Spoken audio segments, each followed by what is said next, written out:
Chapter 11. Wait for her to come back, my mind reasoned. Surprise her here.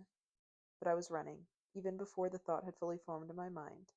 All of the training the League had tried to drill into me, all of my better judgment, all logic, was ripped away with the first flash of that strange light. If she were contacting Cole, why would she have to hide it from us? Why would she need to send a message to him in private? Because she's not contacting Cole. I slid around the car. The coming winter had stripped the nearby trees bare. The naked branches snapped against my face and arms. The fine patches of ice and frost coating the clumps of grass stung to my feet like hell. But it was nothing compared to fighting my way through the thickets of dead brush. It didn't matter how much noise I was making. I wasn't aimed for surprise. It was impossible to get the jump on Vita. I just wanted as much momentum as humanly possible when I tackled her to the ground. She was still clutching the device when I lowered my head and rammed my shoulder into her. Vita had enough time to try to swing a knee up square into my chest. With my full weight on her and only one foot planted on the uneven hill, we slammed into the ground. I hooked my leg around hers, and she reached up to get a good grip on my neck. And neither of us were willing to let go. Even as we rolled down the slope, smashing through underbrush and nailing what was very likely every single rock on the damn mountain, we didn't stop. We couldn't stop. Not until we crashed into a tree and sent a shower of dead brown leaves down over us. My vision swam, both from spinning and the blows, but I was on top. I had the advantage, and I took it. A warm burst of Vita's breath clouded the air. I had my legs locked around her center, trying to keep her in place as I started to reach for the black device lying beside her neck. Never in my life had I seen terror like that in Vita's eyes. She reared up under me, freeing her arm from where it was pinned beneath her, and slapped me hard enough that, for a second, my vision blinked white. With a grunt, she swung her open palm again, clubbing me in the ear and effectively knocking me off her.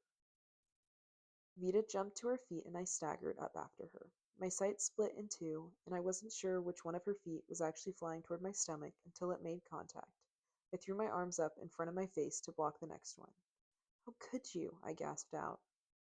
My fingers caught her wrist, but she ripped it free. I swung my fist toward her again and watched, stunned, as she went flying back through the air a good 24 feet before I could even touch her.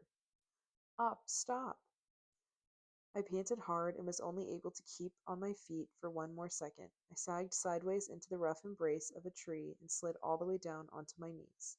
The words were faint under the roar of blood pulsing in my ears. I turned, watching as Jude stumbled down the slopes, tripping through the dense cluster of branches and soggy leaves until he dropped to his knees at Vita's side. Chubb stood a short distance away, his arms still outstretched in the direction he had thrown her. What, he called, the hell is going on? I sputtered, bringing a shaking hand to swipe at my mouth. He marched toward me, flicking his flashlight in my direction. She had device calling DC. When he finally reached me, he grabbed my arm. I squirmed away from his intense light he was trying to shine directly into my face. I lurched away from him, the ground rising up to meet me. Do you see it? I heard myself shaking. Do you see it? Give me the light. Ask her, Vita was shouting. She attacked me. Chubbs dutifully aimed the flashlight where I pointed. You need to sit down. Hey, are you even listening to me? I patted around the dirt, fingers groping through the mulch, rocks, and roots. I knew the moment I had found it. The black shell was unnaturally smooth and still warm to the touch. During the fight, the screen had flipped down to the ground, stifling the glow. What is that? Chubbs crouched down next to me. A phone? Close, but not quite. A chatter? Came Jude's startled voice. Where did you get that? He was standing behind us, supporting a swaying Vita. No, he wasn't supporting her. He had one arm across her chest to keep her from going at my throat. Dumb, brave kid, I thought for the 1000th time. I turned my eyes back down to the screen and flicked it on. I had interrupted her in the middle of typing a message. Good. I brought the screen up close to my eyes, squinting at the series of nonsense numbers and letters. The little black line was still blinking, waiting for her to finish up. I have them. Phase 2 and... You bitch, I said, looking up. You really thought you could play us? Turn us back over to the League? What did Albin promise you? That you could take over as team leader? I was half blind with rage, too angry to let her answer. I stood, throwing the device on the ground.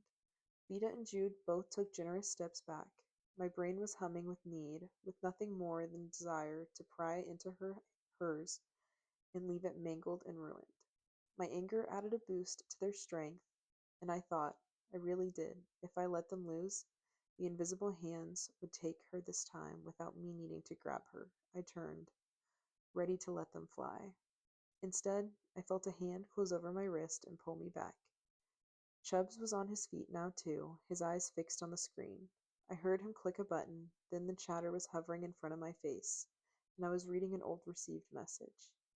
Head south on 40, address as discussed, explain updated op immediately upon contact. Tell her I am sorry. Tell her I'm sorry. I turned back toward Vida, who had turned away, her face a stone mask. Who is this? Cole? Vita's swollen lips slurred her speech, and when she spoke, it was so quiet I had to strain to hear her. Her reluctance proved a blossoming theory in my mind. After all, there was only one person she protected like this. No, she said, it's Kate. I was ready to have it out there, but Chubbs insisted that we return to camp and rebuild the fire with a sharp, I prefer not to take my bad news in the freezing dead of night. Thank you very much. He steered me toward one end of the smothered fire and headed for his car. I was distantly aware of the beep of the car unlocking and the door slamming shut when he sat back down next to me. Chubb started in on cleaning the cuts on my face and arms with a total lack of sympathy. Someone better start talking now, he said, because trust me, you don't want to hear what I have to say about all this, especially at 1 o'clock in the morning. Vida sniffled, drawing her knees up to her chest. The right half of her face was cast entirely in darkness or covered in an enormous bruise. I held up the chatter to the dim firelight, turning it back and forth. Who gave you this? Nico? She waited so long to answer, I thought for sure she wouldn't. All I got was a shrug. Her nails were clawing into the dirt, dragging clumps of it up with her clenched fists. So he and Kate are in on this too? I demanded. Who else? Vida crossed her arms over her chest and stared out into the dark distance. Why keep this from us? Jude asked. Did she ask you to do it? It doesn't make any sense, and it really doesn't make sense that you still won't talk about it. You got caught, and now the op has been compromised. And what are we supposed to do when that happens? Accept, adapt, and act. Quickly. The words had been scrawled onto one of the walls in the training room. They might as well have been tattooed directly into our brains. Fine, she said, circling her shoulders back as if to ease the tension there. She's angry, I realized. Vida was furious with herself. The perfect little soldier had blown her own op, the special one Kate had entrusted her with. She was breathing hard, sucking air up between her clenched teeth. Kate was the single most important person in her life, maybe the only one who really mattered to her.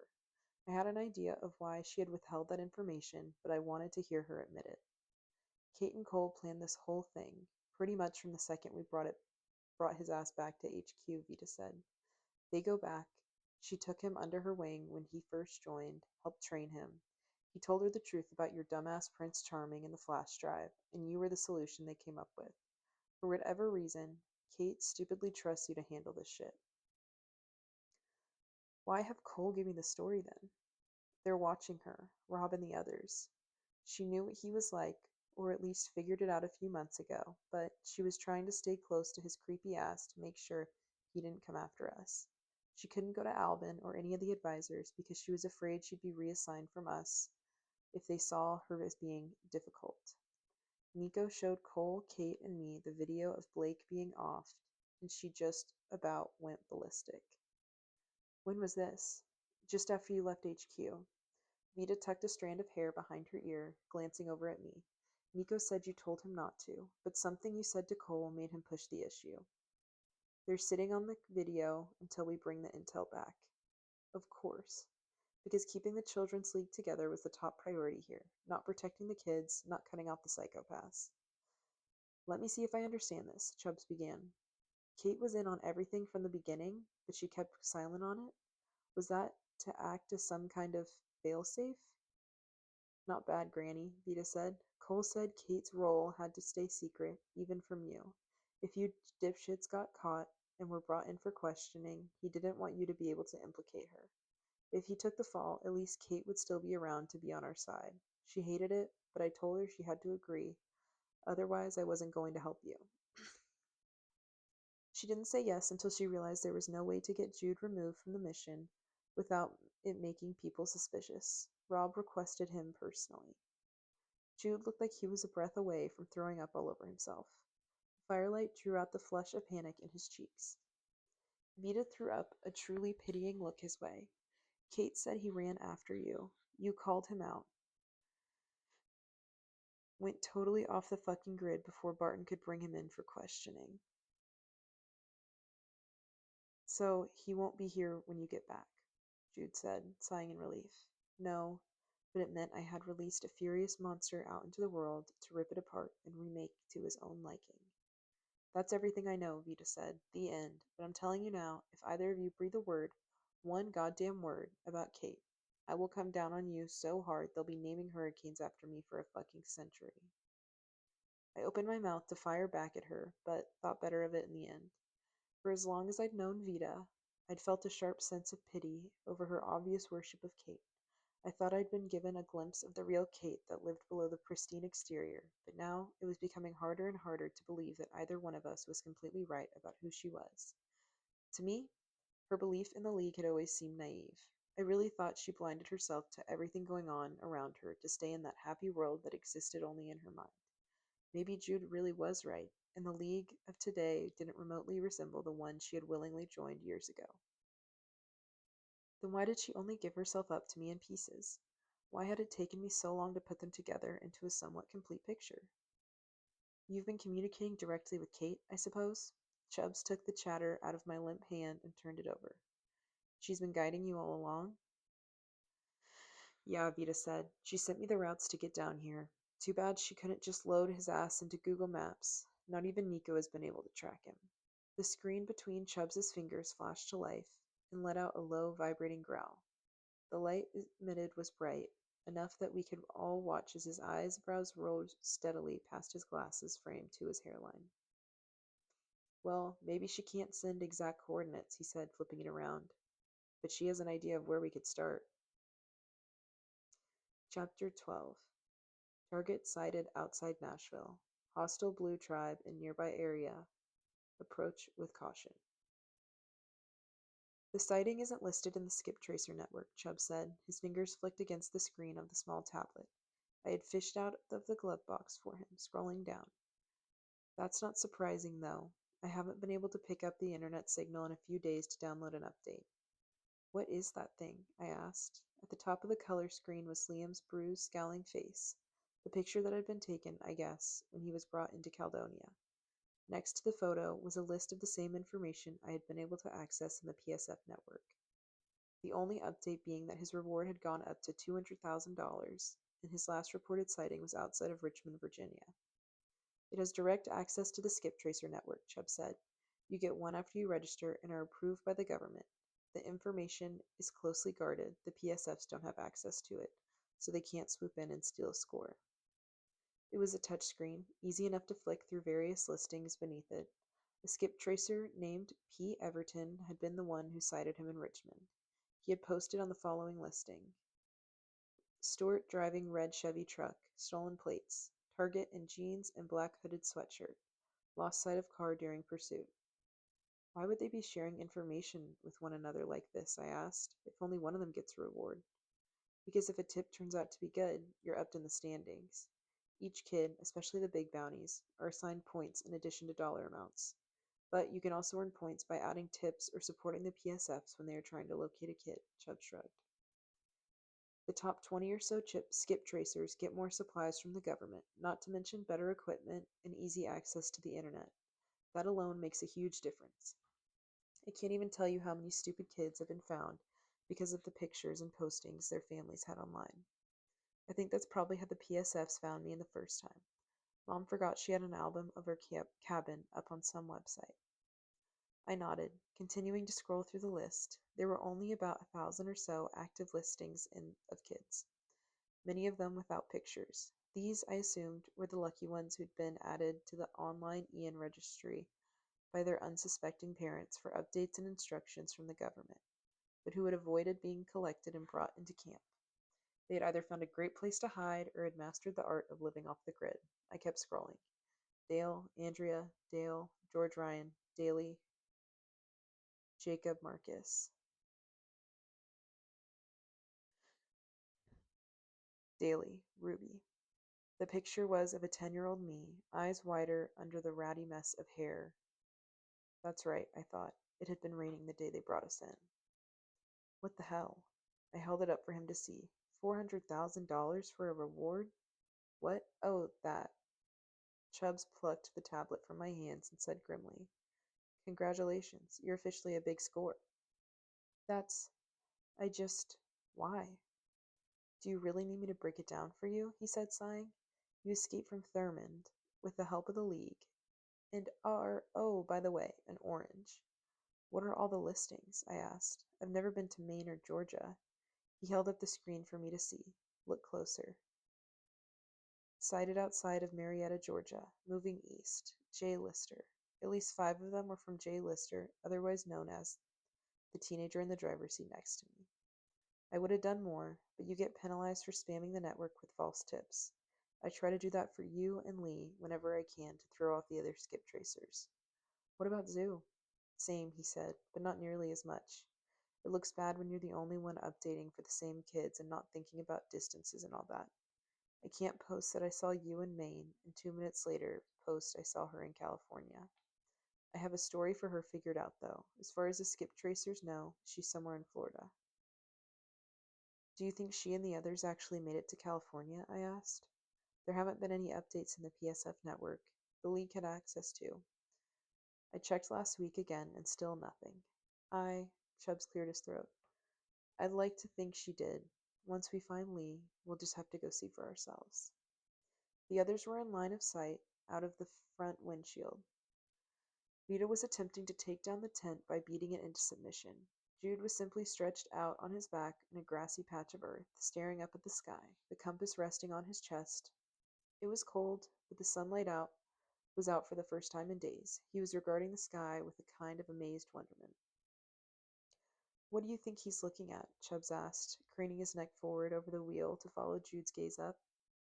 Is that kid mentally sound? I would guess his brain is about 10,000 miles away from here, crafting the tale of his heroic adventure. But yeah, he's a sweet kid, hyperactive, totally unwilling to accept reality, but sweet. If you say so. Vita let out a strangled scream, uprooting one of the pikes holding the tent in place. She reached down and flipped the whole structure over onto its side, smashing her foot in the ground for good measure. Why am I the only one working? She yelled. Hello? Chubbs was already bursting out of his door before I had a hand on mine. Could you not destroy my tent, you incompetent, ungrateful wretch? He bellowed. I'm incompetent? Vita's voice went hoarse. Who's the stupid asshole who threw away the instructions? With one quick glance to make sure Vita wasn't going to impale Chubbs with the pike she held in her hand, I reached for the tablet and switched it back on. For 2, 3, 4 agonizing seconds, all I saw was the slow spin of a gray circle as the device loaded itself. It snapped to the home screen with a small beep, a tiny menu that ranged from emergency to database to updates. Above that was a digital map of the United States, one that looked like it could be used for actual navigation. That wasn't what I needed it for. My stomach clenched into a tight fist of anxiety, but my fingers were steady as I typed in the name. Gray, Clancy. And then the pain released with a single long breath. No records found. It was another 4 hours to Nashville, with Chubbs and me splitting the driving route duties. Seeing him behind the wheel instead of the seat behind me was strange enough, but his relaxed, confident posture made him look like a different person.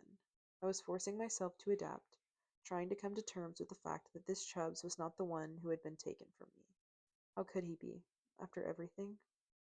Aside from his reaction to Vita's baiting and insults, he was calmer, outwardly. Every now and then, I would look over and see a shadow flit across the sharp lines on his face. Tell me, I would think, but the thick clouds would pass overhead, peeling back to submerge the road in brilliant sunlight, and he looked like himself again, at least until it came time to eat. In the past, Chubbs had complained and railed against just the idea of stopping to have one of us go in and buy food from a store or restaurant. It had always been Liam who went out to buy it, and Chubb's loud protest trailing behind him like a nagging shadow. "Oh, come on, it'll be fine," he said, when he insisted on parking at the rest stop with a handful of people already milling around it. It was becoming readily apparent that he used his skip tracer identification like it was a bulletproof shield, flashing it to anyone who gave him a second look. A part of me wondered if he was too used to playing this part, or if something inside him had really shifted. The rest of us waited, scooted as far down in our seats as possible, while Chubbs took his time using the restroom, minding the vending machines, and breathing in the fresh wintry air. "I thought you said this kid was smart," Vita hissed. "He is." I watched him over the curve of the dashboard. "Then he's just fucking rude," she shot back. "Or he's trying to get caught." No, it wasn't that. Chubbs was a lot of things, but he wasn't malicious enough to try to push someone out who needed his help. "Oh, really?" came a small voice at the back of my mind. "Isn't that exactly what he tried to do with you?" I shook my head as he climbed back into the SUV, tossing his haul of chips and candy into my lap. Chubbs glanced at me, then looked again. "What are you doing?" My lips parted in surprise. "What do you think? Any of those people could have reported us." Chubb's brows drew together, the realization finally coming to him. He looked at the others, still crouched down in the back. Jude had his arms wrapped around his knees, burrowed down in a gully of space between the metal grate and his seat. "Yep," Vita said to no one in particular. "Just a fucking idiot." "It's okay," Jude said with a forced brightness. "They wouldn't have called us in. They didn't look like PSFs or skip tracers anyway." Skip tracers didn't have a look. Chubbs was evident of that. He had maybe dressed the part, but he wasn't one of them. He didn't have that detached coldness that seemed to permeate from the others. His reaction now, the way he jammed his key into the ignition, made me wonder if he'd ever noticed how irresponsible he was being until this very moment. It didn't become a real problem until we reached the outskirts of Nashville and the blockade of the National Guard had set up the staff with a few dozen of their finest. "City closed," Jude said, reading the spray-painted sign as we flew past. It was a series of signs, one after another. "Flood zone, slow.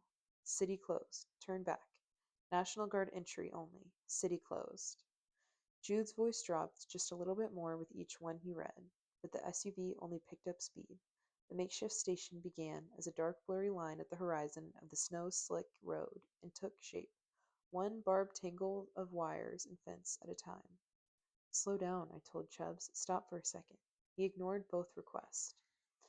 I glanced up from where Vita glanced up from where she had been typing out another message to Kate on the chatter. "Oh yeah, Kate said the city's been blocked off since the summer. Something about how a river flooded the city and some people started rioting when they didn't get any aid." I sighed, pressing my face into my hands. That information would have been useful to know 20 minutes ago, back when we were, in the middle of a discussion about the best way into the city. Vita shrugged. Jude began, a distinct note of panic in his voice. "There's a guy coming toward us. He is really coming towards us really frickin' fast." Sure enough, a National Guardsman had pulled away from the chain link fence and dirty yellow barrels they were using to block our path down the road. He was jogging, his gun and supplies jostling with each step. A spike of cold panic shot straight up through my spine.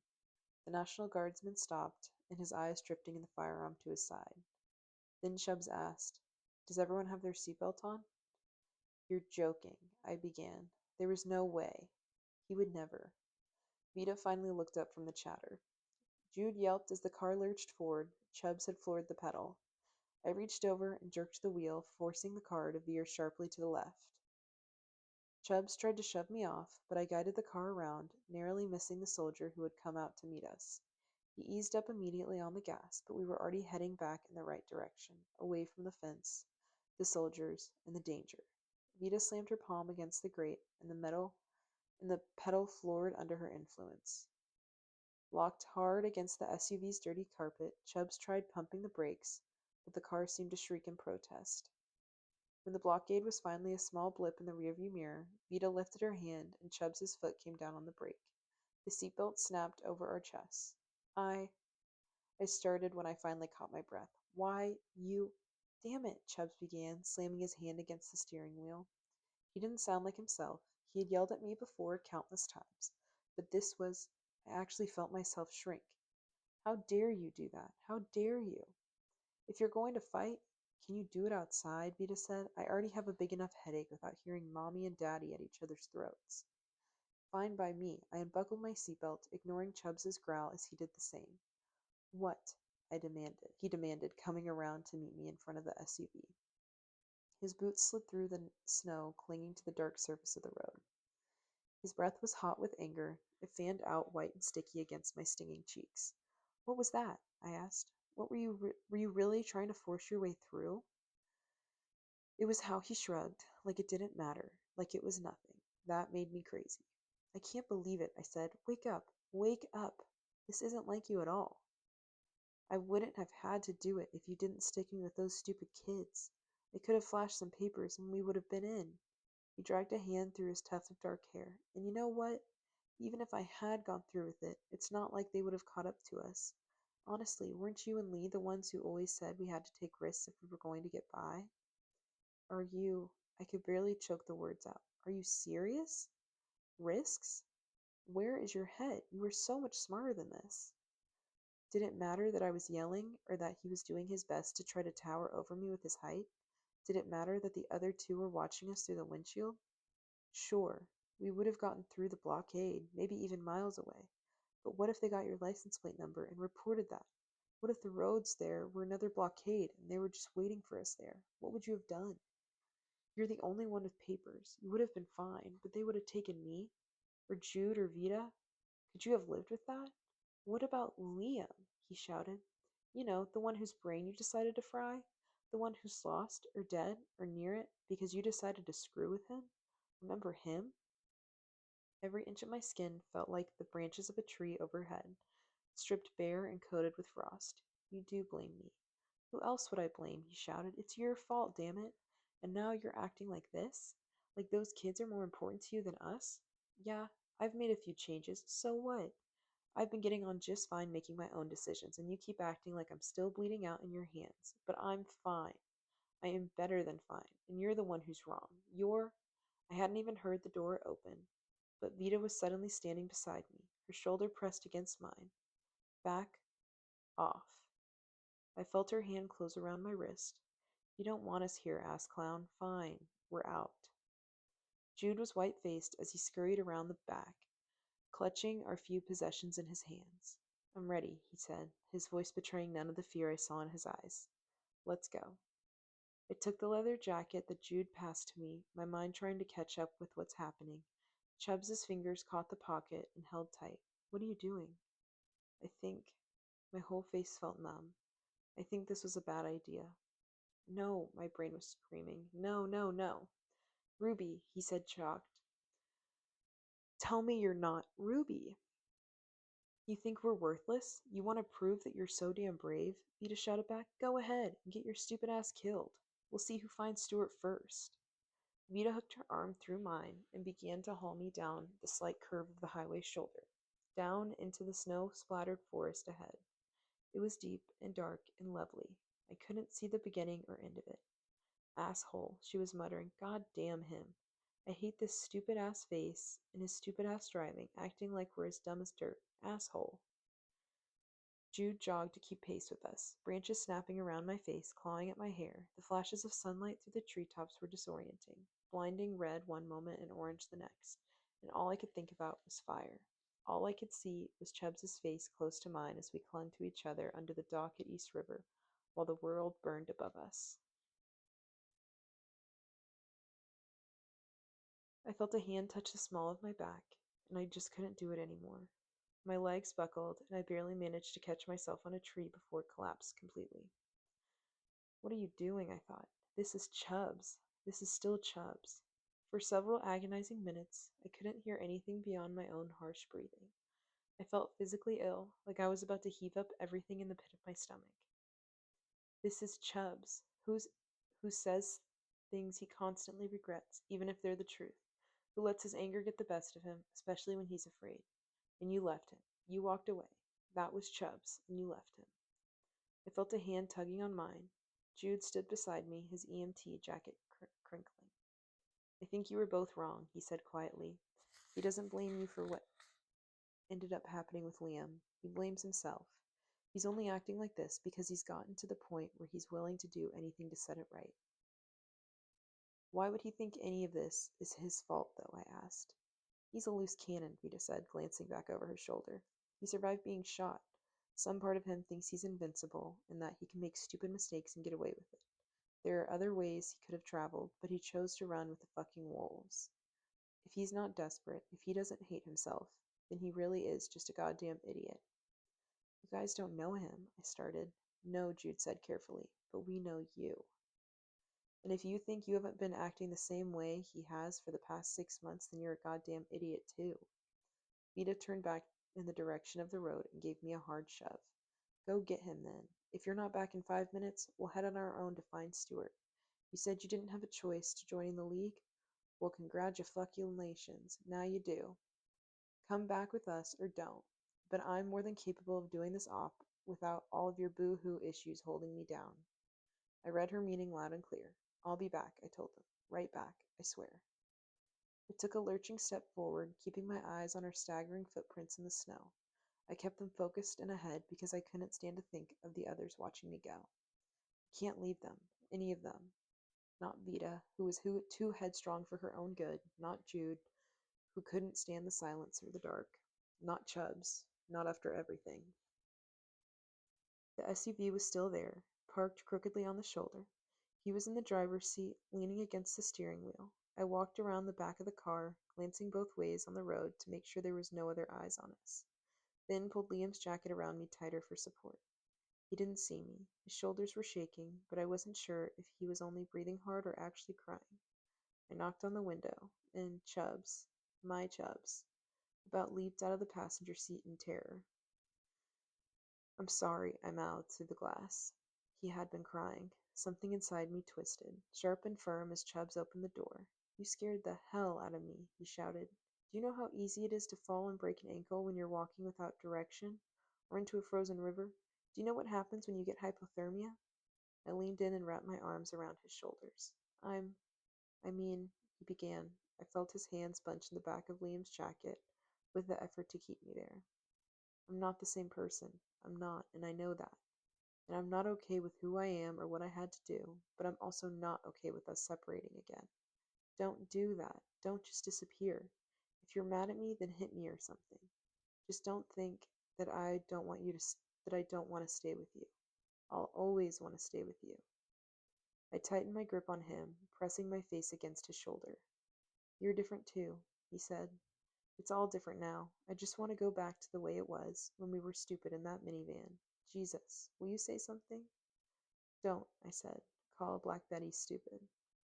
I don't know if he was laughing or just crying again, but both of us shook with the force of it. I miss him, he was saying. I miss him so much. I know it's stupid. I'm scared. He's not dead, I cut in. He's not. He can't be. Chubbs pulled back slowly, lifting his glasses to wipe his arm over his eyes. That's not what I mean. I'm scared of what he'll say when he finds out about this. His hands settle again on the wheel. All of this. He'll probably make some stupid joke at your expense and give you another dumb nickname. No, he said, clearly struggling. He'll know. I suddenly felt very still. There was no other way to describe the dread that crept over me when Chubbs turned away from me. I told you about all the paperwork that you need to fill out to register as a skip tracer, he said, but that's only half of it. Half? I repeated. He nodded, looking miserable. In order to establish yourself, you have to turn in a kid. There's no other way to put your name in the rankings. You can't cheat the system. Believe me, I tried. It took an immeasurable amount of time for what he was saying to sink in. With each second that passed, his face became more and more transparent. His thoughts and his fears flashed by, unchecked. Who? I asked finally. Some green kid I found in New York. Chubb swallowed hard. He had been living a rough for a few years. I could tell by the look of him. Haunted, you know? Hungry. He was practically gaunt. I only saw him because he was trying to break a vending machine at one of those outdoor malls. It was the middle of the day. There was a whole crowd of people watching him, not getting too close to him. What happened? I don't know. He didn't even put up much of a fight, Chubb said, his voice hoarse with emotion. He just looked at me, and I could see that he had given up. And at the time, I was thinking, he would at least have food in a camp. He would have a bed. He was only a green. They would treat him okay if he kept his head down. You had to. What else could I say to that? It was the only way. Is that how I'm supposed to explain myself to Lee? Oh, sorry, your life was more important than his. He's not going to understand. Chubbs cleared his throat. The fact of the matter is, I would have done a lot worse. I would have done anything to find you guys. It scares me. I feel like there's not something there to stop me. I'm not sure what I would do. That was a feeling I knew well, the sensation of free falling into a dark pit, not knowing how soon you'll hit the bottom of it, or even if there is one. It won't matter, I said. In the end, it won't. After we find Liam and get the intel, you better believe I'm going to burn every single one of those camps to the ground. He looked so uncertain about it, it broke my heart. I have to. Will you stay with me on this? I whispered. After a moment, Chubbs nodded. All right. He cleared his throat again, trying to force back to its usual gruff tone. Where did the others go? They're waiting for us. Are we walking then? He asked. I'll have to try to hide the car. I stared at him a moment, confused. Then I understood. He's letting you lead. Yeah, I said. I think we should try to get into the city on foot. Chubbs nodded, and there wasn't any discussion after that. We took the car away down the highway until we found a smaller access road. With the SUV properly masked in the trees and under whatever foliage we could find, we set off into the woods. I haven't done this in a while, Chubb said, shifting the pack we had put together of supplies and his 25 zillion first aid kits he had insisted on packing. He was smiling, just a faint touch, but it was still there. Wished I could say the same, I said, putting a hand on his shoulder to help steady myself as I hauled my legs over a fallen tree. Where did you say they were?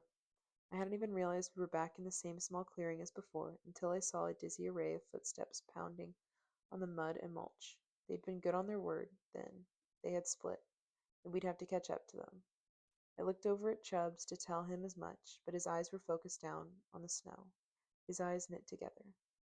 There were more than 3 sets of tracks here. My brain had taken one look and assumed that Jude had been pacing in the usual way, or that Vida had been circling, clearing impatiently.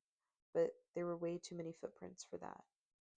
I saw it then, the way it must have happened, a spiraling circle of steps where Vida had tried to fight, ending in the exposed patch of earth where she had fallen. Across the way, branches broken and littered on the ground. I took another step forward, following the trail until my feet met a small spray of blazing bright blood on the melting patch of snow. No, the wind took on a low, menacing growl in my ears. They hadn't gone ahead. They'd been taken. Chapter 13. It didn't even occur to me that Chubbs might not be able to keep up with my pace as I ran. The group had cleared a path through the mud and pockets of lingering snow, packing it down to a manageable level with their feet. I took in a deep gulp of dry air and tried to ignore the snow slipping from the low branches of the trees and brush as I tore through them. My pants and coat were soaked through by the time I finally skidded to a stop. The trail of prints, so wide obvious before, came to a definite end at the lip of a frozen stream. Chubbs panted heavily as he came up beside me, one hand pressed hard against his shoulder.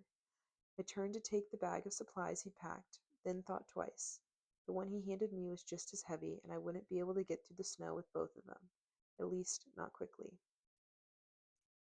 What now? He gasped between breaths. They crossed here? No, it's not possible, I said, kneeling down to test the ice. There had to be at least 10 of them. There was no way they all would have made it across without breaking the ice. His eyes narrowed as I stood. You can tell just by a few prints? No, I said. I don't know the exact number, 10 or more. Vida wouldn't have let herself be taken by any less. Chubbs looked doubtful, but he didn't deny the possibility. I walked a ways along the bank in the stream, looking for the tracks, human or otherwise. They could have just vanished here. Shit, I thought, threading my fingers through the messy bun I had twisted in my hair. Shit. Could Chubb swallowed, shifting the bag uncomfortably on his shoulders. Do you think they were taken by soldiers? Ones the blockade sent after us? I shook my head. They would have been taken they would have taken the road. We would have seen them. Or at least that was what I was telling myself. Skip tracers, maybe? This time he was the one to shoot the thought down. 10 of them? Why would they all be out here in the middle of nowhere? Then I began. Chubb's eyes widened as he caught my train of thought. The tribe of blues we were looking for, he asked. But why put up a fight? I fought back the first sting of panicked tears. Oh God, Jude must have been terrified. They don't understand how it works. They don't have a life outside the League. We, were taught only to trust one another. It was only dumb luck that I turned back to the stream when I did, that the wind pulled back the evergreen foliage of trees along the way. Otherwise, I would have missed the silver glint of gunmetal between its branches. I threw myself over Chubbs, tackling him face first in the ground as the first shot fired. I felt something tug on my backpack and turned away from the small explosion of snow and dirty leaves when the bullet tore through the ground beside us. The bullets screeched as they cut through the air following our path, as I rolled the two of us back into the shelter of the tree line. Keep your head down, I whispered to Chubbs, all but shoving him behind a dense cover of growth. The gun I'd fished out of the glove compartment was warm in my hand as I pulled it from my waistband of my pants. I fired one shot back, aiming for the spot I thought I had seen a person before across the stream. The shooting from his or her end came to a sudden, unexpected stop.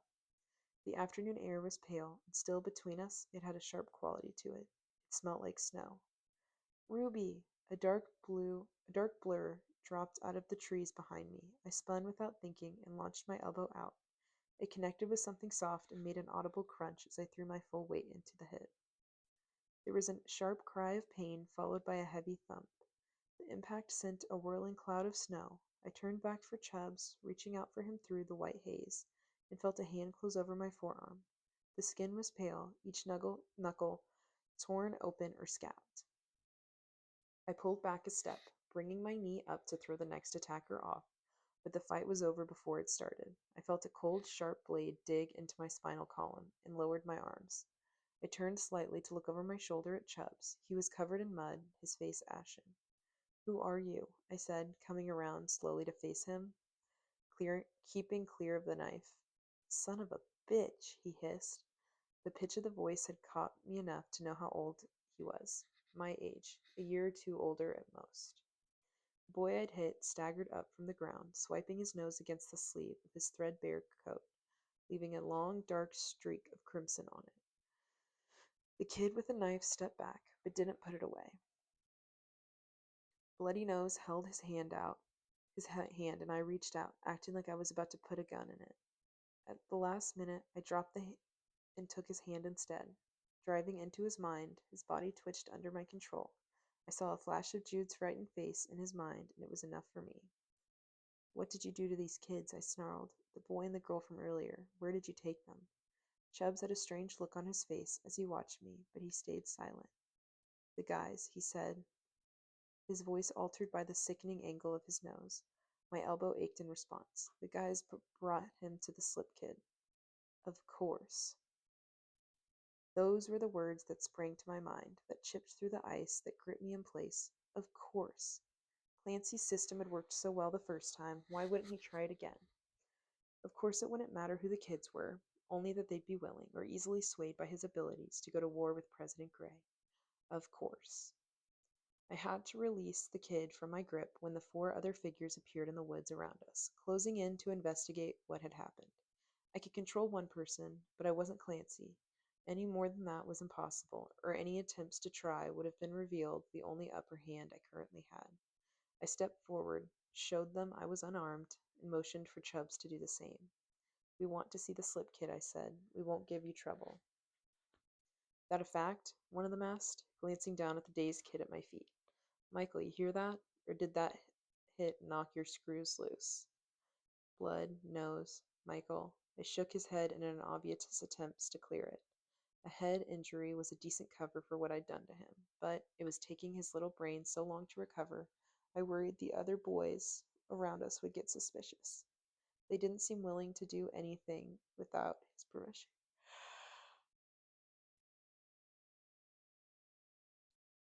We're taking them, Michael said. Make it fast. Two of you stay on this post. I'll send someone back for you.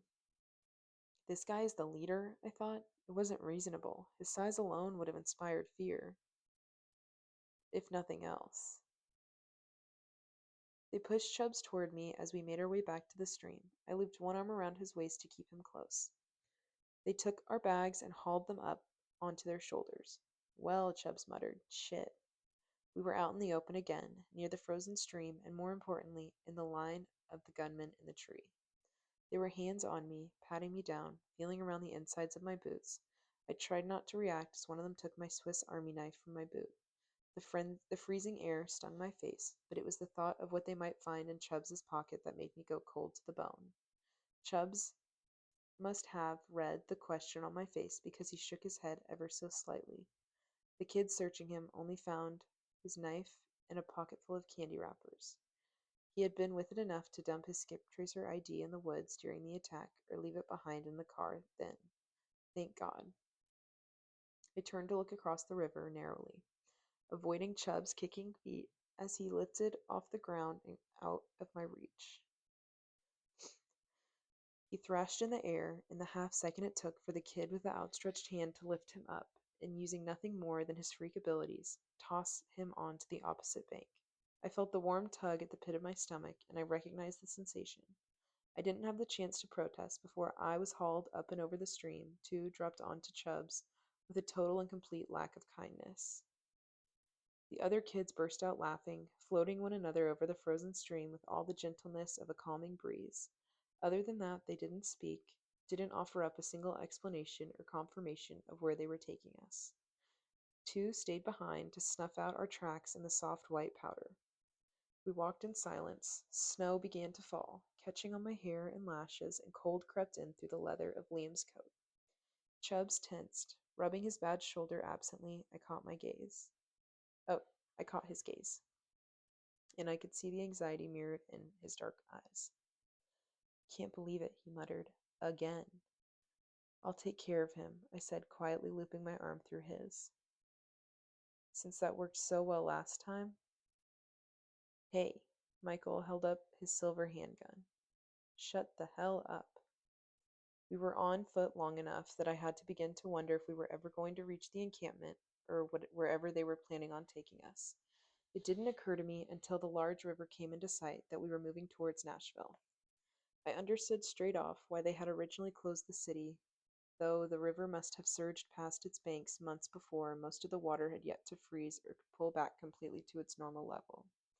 The water's edges were bloated, drowning the nearby landscape. The river was a monster that only grew larger the closer we came. It was the only thing that stood between us and a looming white warehouse across the way. Waiting for us on the bank were three small, flat rafts that looked like nothing more than crates and spare planks stitched together with bright blue vinyl rope.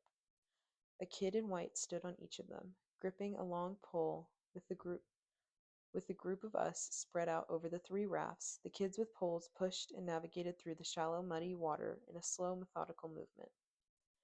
My fists clenched at my sides. One of the loading docks of the warehouse was open and waiting. With a steadiness that I didn't expect, the raft floated the rest of the way to the curled silver door in the dark room inside. The loading platform was raised enough that the rafts were no longer necessary. I was lifted up by my waist and deposited into the arms of another kid waiting there. The girl who caught me was a skinny, pale thing, her green eyes jutting out of the blunt bones on her face. She let out a wet, rumbling cough that came up from deep within her chest, but she didn't say anything as she took my arm and forced me inside.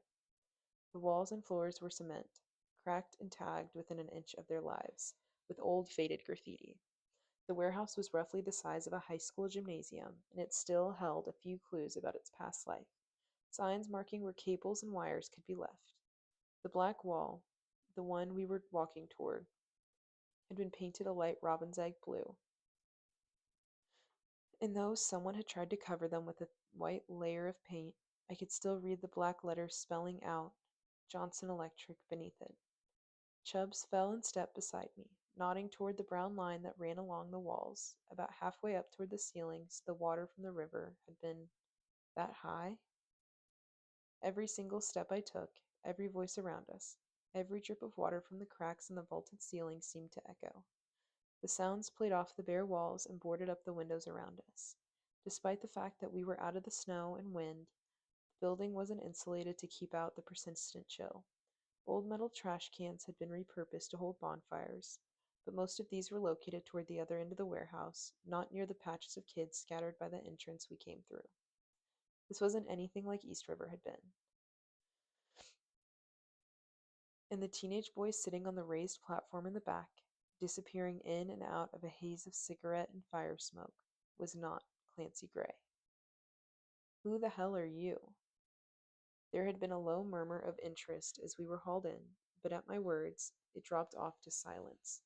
My eyes had gone straight to the kid's face, snapping over it so quickly I hadn't even noticed the other teens around him until they stepped forward for a better look. There were girls shivering in t-shirts and shorts, leaning against the base of the stage or draped along the crates stacked behind him, with only a few blankets between them. Clusters of boys stood around them laughing, some feeding the cloud of putrid gray smoke with their own cigarettes. This kid had to be closer to his 20s than the others. His face was fringed with the beginning of reddish beard, which he was busy rubbing against the cheek of a girl with long, dirty blonde hair perched on his lap. She was shaking, but I couldn't tell if it was out of fear or cold. When she turned to look at me, I realized the bruise at the edge of her mouth extended all the way to her jaw. The kid's blonde hair was long but slicked back neatly behind his ears. His standard issue combat boots and PSF's black uniform jacket were spotted with mud but otherwise looked pristine, a little too pristine to have ever been in real use. Excuse me? Southern accent. Who, I repeated, the hell are you? All of the teens who sat on his platform turned to look at him in perfect time with one another, but he was only staring at me. I felt the warm tug in my stomach again, and despite Chubbs's attempt to grab me, my feet slid across the dusty floor toward him. I barely managed to catch myself before I crashed against the side of the platform. Old stacks crates with water-warped plywood nailed over them. That was all the stage was. His chair was a little more than a blanket one metal folding one with a fuzzy blanket draped over it, most likely for effect. The teen stood, throwing the girl off him. When she cried out in surprise, he thrust the bowl of whatever he had been eating toward her to shut her up. I fought the urge to search for Vida and Jude in the shadows, crawling up around us. Where did you find them? He crouched down at the edge of the platform to peer at my face. His eyes were green, for the most part. A blotch of brown covered the upper half of his right eye. Up by the creek, Michael answered. You, the leader said, turning to one of the girls on the stage. Give him that blanket before he freezes. This guy is a king tonight. Look at the haul he brought in. The girl didn't seem to understand why or how he could ask her to do something like that. She stared, dumb and mute at his back, until one of the boys grabbed a fistful of her short chestnut hair and shoved her forward to the edge of the raised platform. Underneath the warm brown wool sheet, she was wearing a stained yellow t-shirt and a pair of someone's old boxers. No shoes, no socks. Michael ripped the blanket from her fingers, clucked her tongue at her resistance.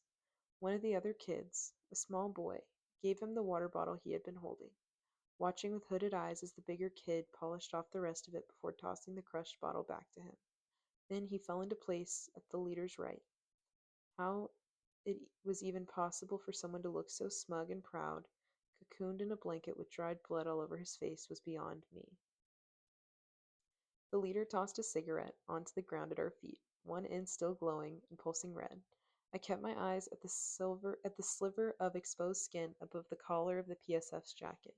An unworn jacket. I had worked on enough of them in the factory to recognize one at first glance. There were no patches, not even the standard American flag. Unless he had ripped all of the stitching out, which was unlikely given the material wasn't frayed. He had probably plucked the jacket out of a shipment rather than off a soldier. He broke his gaze long enough to glance at Michael. A tight shark smile stretched across his lips. He did that? A nod towards Chubbs. The other teen used his new blanket to wipe at the crusted blood covering the top of his lip. He opened his mouth, but then clearly thought better about admitting a girl half his size had given his face an adjustment. The first let out a low laugh as he turned back to me. Elbow, fist, or foot? Elbow, I said. I'm happy to perform a demonstration on you if you need one. The muttering was back, a few wolfish chuckles rising around me. I set my jaw to keep from saying something else equally stupid. Curb it, I told myself. Feel him out. A fighter? He asked, raising his eyebrows. What's your color, baby? I didn't realize Chubbs had moved at all until he was standing beside me. She's green, I'm blue. And you are? They call me Knox, he said. The name Slip Kid mean anything to you? If you're the Slip Kid, Chubbs said, I am the goddamn Easter Bunny. This is supposed to be East River? Knox stood suddenly at that, his amused smile tightening into a much harsher one. Not what you thought it'd be? We caught them the same place we grabbed the other two, just off the highway. Michael supplied the oh-so-helpful. That girl was a blue, too. We could have an initiation tonight. Knox silenced him with one look. Overheard, the snow had apparently warmed to rain. It slanted down over the metal roof, the only sound aside from the eager whisperings of the kids crowding in around us. What do you know about East River? He demanded. Well, to begin with, Chubbs began, crossing his arms over his chest. We heard it was in Virginia. I cut him off. We were heading that way when your friends picked us up. Here was the thing. This smug kid, whoever he was, wherever he had come from, was clearly not the real Slip Kid. We knew that. Knox knew that. But if he knew that we knew, I didn't doubt for a second that Knox would dispose of us before we could let anyone else in on the secret, too. The name was legendary.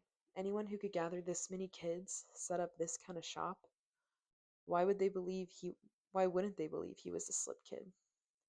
This is some operation you have, I continued, straining my neck to look behind me. No Jude, no Vida. But this was clearly the tribe of blues Kate had tried to warn us about. A nice little place. Is this everyone? Knox snorted, motioning to one of the younger teens next to him. The boy, 12 or maybe 13, went fire red at the attention. Knox muttered something in his ear, and the boy nodded once, then took a running leap off the platform. The last I saw of him was the back of his navy jacket, stained with soot, disappearing at one of the side doors. I'm Ruby, I said, and thrust a thumb towards Chubbs. This is Charles. Like I said, we're just making our way through, heading east. Knox returned to his seat, and, without any sort of prompt, the same girl as before scurried back to him, handing him a bowl of food. Soup, judging by the splatters that hit his jacket. I didn't miss the way the teens around him seemed to lean in, watching as the broth vanished spoonful by spoonful. Do not look at Chubbs, I ordered myself. I wouldn't have been able to hold back. The girl in her threadbare outfit was skin hanging off like bird-like bones. Knox waved Michael forward, and he and another team dumped our backpacks on the platforms. Two other girls, younger than the first, sprang to action. Piece by piece, they disassembled the packs of supplies we had so carefully stowed. Goodbye, food bars. Goodbye, first aid kits. Goodbye, water bottles, blankets, and matches. Each item they took out was enough to break the thin control I had on my anger. I shifted my eyes towards where Knox was watching this process, wondering how good it would feel to take his mind apart the same way. It would be too easy, if I could just get close to him. When Knox glanced up at us, it was a completely new expression on his face, one that was hungry, excited. Where did you get this stuff? We picked over an old gas station, I said, taking a small step closer. It's ours. We found it. What's yours is mine, baby, he said. Everyone here has to earn his or her things. Chubbs grumbled something under his breath. Take this all to storage, Knox told Michael. Then you and your guys can eat as much as you want. Michael grinned, gathering the blanket more firmly around his coat. His team was jumping all over themselves with excitement, pushing past one another to go out the same door the boy had earlier, except for one teen, the one who hung at the back of the pack. He was average height, wearing an army green coat that was a size too small, and it had to be worn open. His hair was as long as wild as the others in his group, but he kept his out of his face with a fleece hunter's hat. Just before the door shut, something must have caught his eye, because he turned back, leaning up against the wall there. Are you with the kids my guys picked up earlier? Knox asked, drawing my attention back to him. A heavy gold chain slipped out from beneath his undershirt and jacket as he leaned forward. The hot piece and the scarecrow? Well, that was one way to describe him. No, I said, another step closer, another. I have no idea what you're talking about. Rue! Every head in the warehouse swiveled toward that side door. A river of relief broke through me. Vida and Jude stood there, looking slightly worse for wear but whole. Both of them were without jackets. Jude had given up any sort of pretense of pretending he wasn't freezing, but Vida's jaw was clenched tight, her arms pressed hard at her sides. I saw something flicker in her eyes, but she didn't say a word. I wish the same could have been said for Jude. See? He said, saying as he poked her arm. I told you they'd come. I sighed, turning back to Knox on the platform. Want to try that answer again, sweetness? He asked coldly. I shrugged and said nothing. Damn it. So, a green, a yellow, and two blues walk into my woods, Knox began. He stood and hopped down over the edge of the platform. Vida and Jude were shoved towards us. He was pacing in front of us, too amused of the other kids. Just out of my reach. Now the two blues, you're mighty welcome here. But of course, we'll have to figure out which of you is actually strong enough to join the hunting party initiation. Initiation? I have to duke it out with him? Vida asked petulantly. I thought you said it was going to be a fight. Knox laughed, and once Knox laughed, everyone was laughing too. Honestly, Vida said, whipping her mass of blue hair back over her shoulder, you might as well let him go. He's totally worthless. I'll have him laid out on the ground in 3 seconds. Just saying. Jude wore his confusion plainly, not understanding that this was her warped way of trying to protect Chubbs from a fight he'd never win. I was surprised she cared enough to try. She's not lying, I said. If you want a better fighter, it's her, hands down. But he's trained in first aid. He's patched me up more than once. Look, I lifted my hair away from the scar on my forehead. Knox didn't take the bait to examine it closer. He wove his fingers together and rested them on the back of his neck as he seemed to mull this over. The question is more what we're going to do with you and the yellow. I did not like the direction of this conversation, and neither did Jude. I felt him start to shake, just a little bit, and I closed one hand over his wrist. We don't take on weak ones, Knox said. This isn't a pity parade or a homeless shelter. I'm not about to waste food on a green or a yellow. No one here can vouch for you, which means you'll have to prove yourself in other ways. Chubbs turned on him, his fists clenched at his sides, but another voice rose up before he had the chance. It was small, more timid than I remembered, but I recognized it. I can vouch for them. At East River, Clancy had relied on 2 different kids to run security for the camp. Hayes, the ogre-sized brute who ran hits for supplies, and Olivia, who coordinated the watch at the perimeters of the camp. To say I was relieved to see a head of long, honey-blonde hair push its way through the crowd was an understatement. But her face, I recognized the pieces of her, but it was like they had been torn apart and reassembled with a careless hand. She limped, badly, as she moved closer to us. Yes, this was Olivia, but at the same time, it wasn't. Her round cheeks, always flushed with the run she had taken or the orders she had barked out, had sunk in so deeply that it made her eyes look owlish. The golden tan that had kissed her skin was faded to a dull ash, and she turned to look at me. A bolt of horror raced from my heart to the pit of my stomach. Almost the entire right side of her face was puckered with pink scar tissue. It dragged down the corner of that eye, ran down her jawline. It looked as though she had been mauled by a wild animal or slapped with a fistful of flames.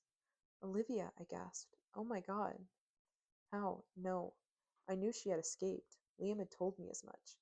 When the fires and the PSFs came to the river, a few of the kids on the watch had been lucky enough to get away in time, Olivia included. Liam was the only one who had come back to look for us. Christ, Chubb said, automatically taking a step toward her. You.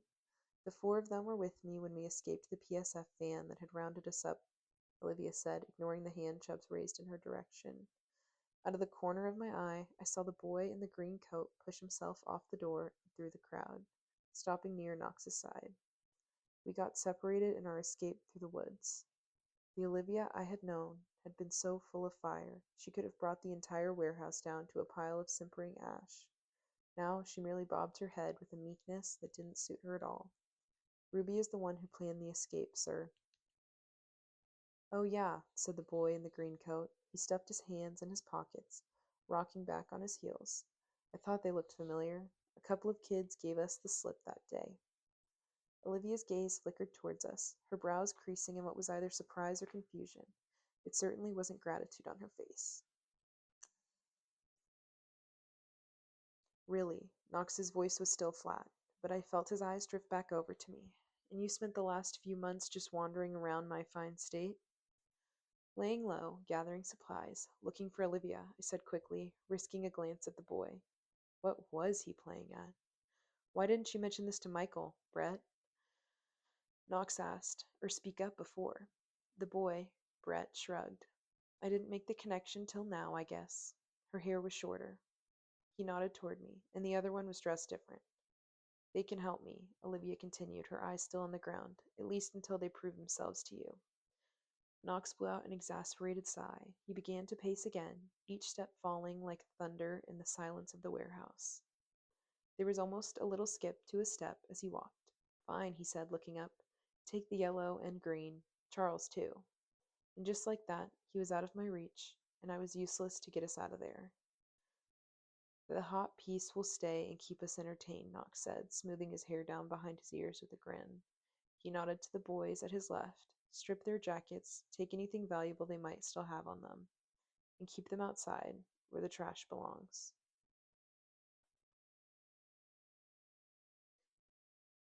Chapter 14. The side door of the warehouse led into an extensive parking lot. The sea of black was broken up by a few sullen-looking tents, all near to collapsing under the pockets of water collecting on them. Wood pallets formed a kind of floating pattern platform for each one and connected them in a crooked loop. I saw right away why they were needed. They lifted us those few precious inches out of the murky water they swamped the whole lot. Smoke drifted up lazily from the smoldering remains of fires, mingling with the sour smell of old water. I crossed my arms over my chest, feeling the last bit of anger and despair at the loss of Liam's jacket shake off. At the far left end of the lot were two small gray buildings, one in which Michael and his team were streaming out of, clutching armfuls of bread and chips. They crossed paths with Brett on their way back to the warehouse, slapping his shoulder, trying to turn him back. He simply waved them on and kept walking toward the building they had come from, and the one next to it marked with a spray-painted red X over the door. Judging by the looks on the door, no one came out and no one went in. Olivia waited until the hunters ducked back into the warehouse before she turned sharp on her heels and gripped my shoulders. Oh my God, she was saying, her voice shaking madly. Not you too. He's... What happened? I whispered. Chubbs was there in an instant, looping one of Olivia's arms over his shoulders.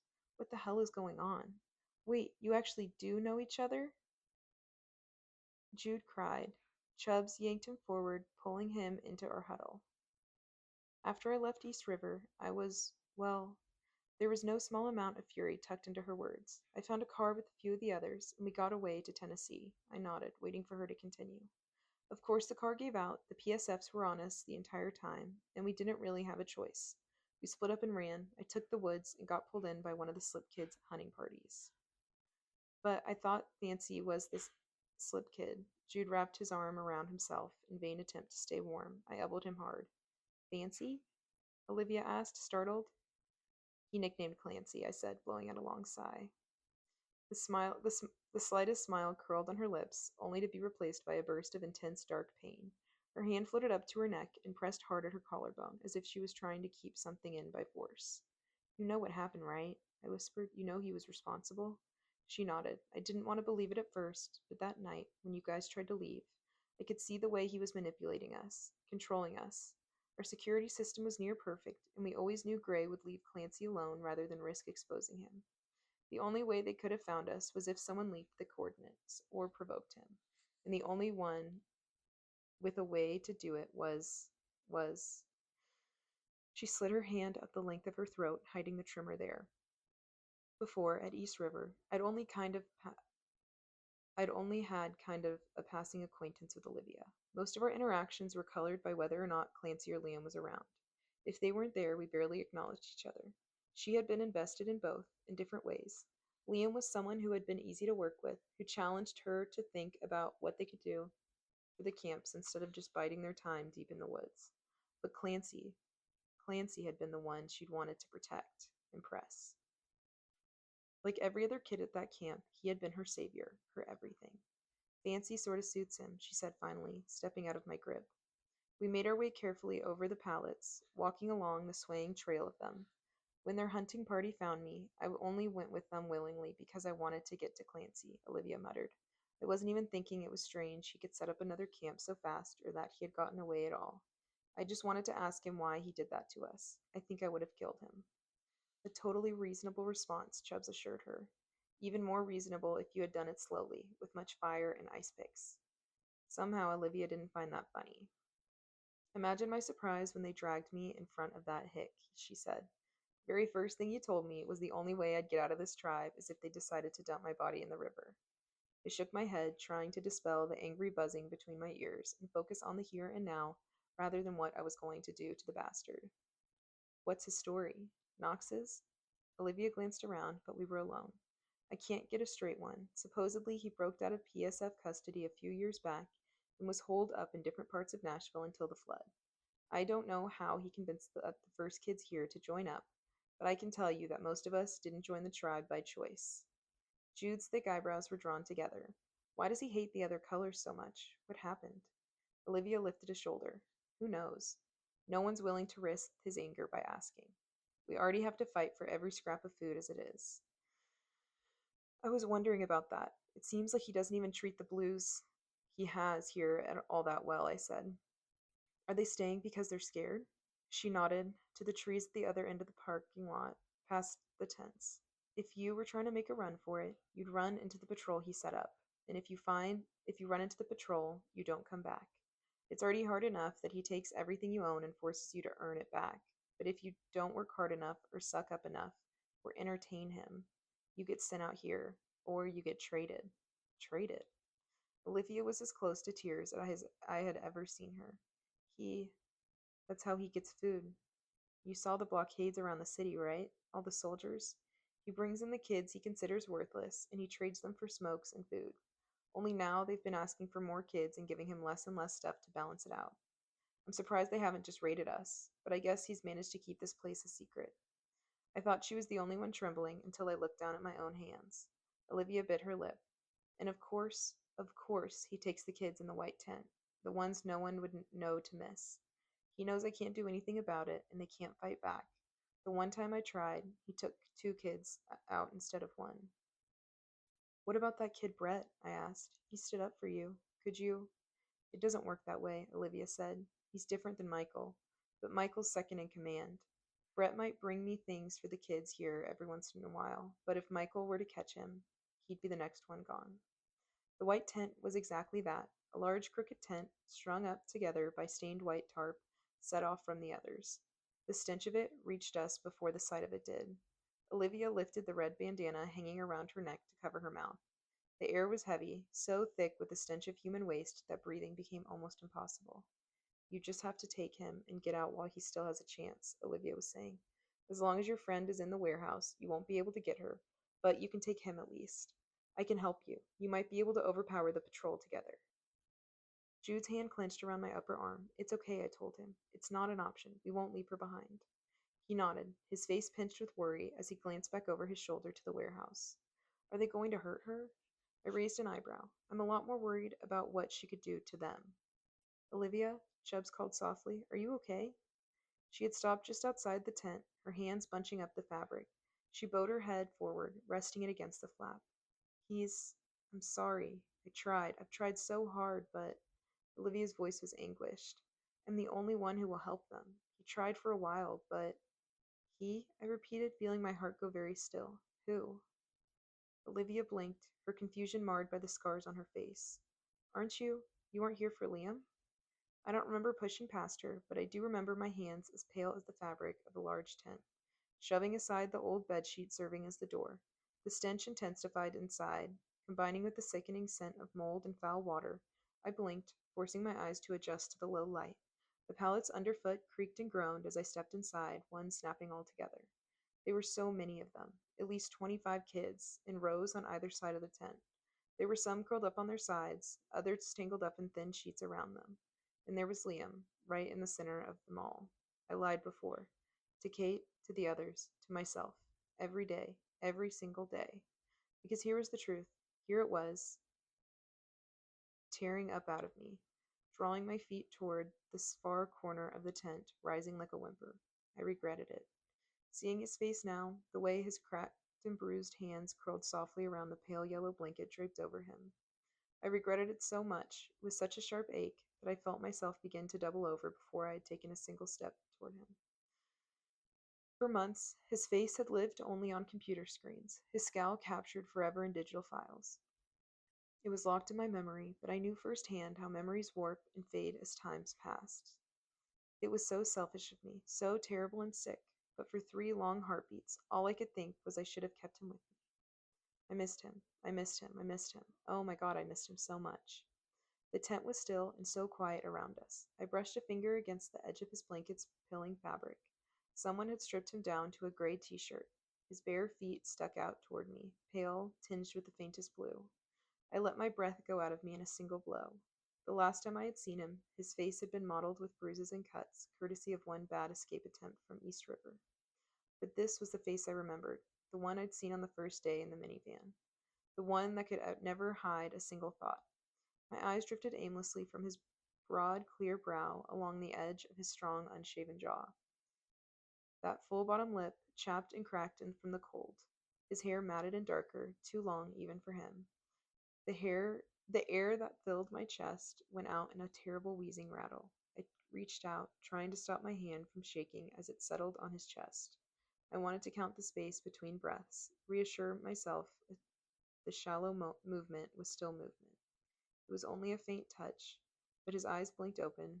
The sky blue had taken on a glassy quality, fever bright against his otherwise dirty face. They drifted shut again, and I could have sworn the edges of his lips curled in a faint smile. If a heart could break once, it shouldn't have been able to happen again. But here I was, and here he was, and it was all so much more terrible than I ever could have imagined. Lee, I said, pressing my hand against his chest again, harder. I brought my other hand to his cheek. That was what I was afraid of. They weren't red from the biting cold. He was hot to the touch. Liam, open your eyes. There, he mumbled, shifting under his blankets. There you are. Can you? The keys are. I left them. There. There you are. I stiffened, but didn't move my hand. Lee, I said again, can you hear me? Can you understand what I'm saying? His eyelids fluttered open. Just Nita. The pallet creaked as Chubbs knelt beside me. Hey, buddy, he said, his breath hitching in his throat as he reached over to place the back of his hand against Liam's forehead. This is some mess you've walked yourself into. Liam's eyes drifted over him. The tension in his face seemed to drip away, replaced by a goofy expression of pure joy. Chubsicle? Yeah, wipe that dumbass look off your face, Chubb said, despite the fact he was wearing an identical look of his own. Liam's brow wrinkled. What? But your folks? Chubbs glanced over at me. Can you help him sit up?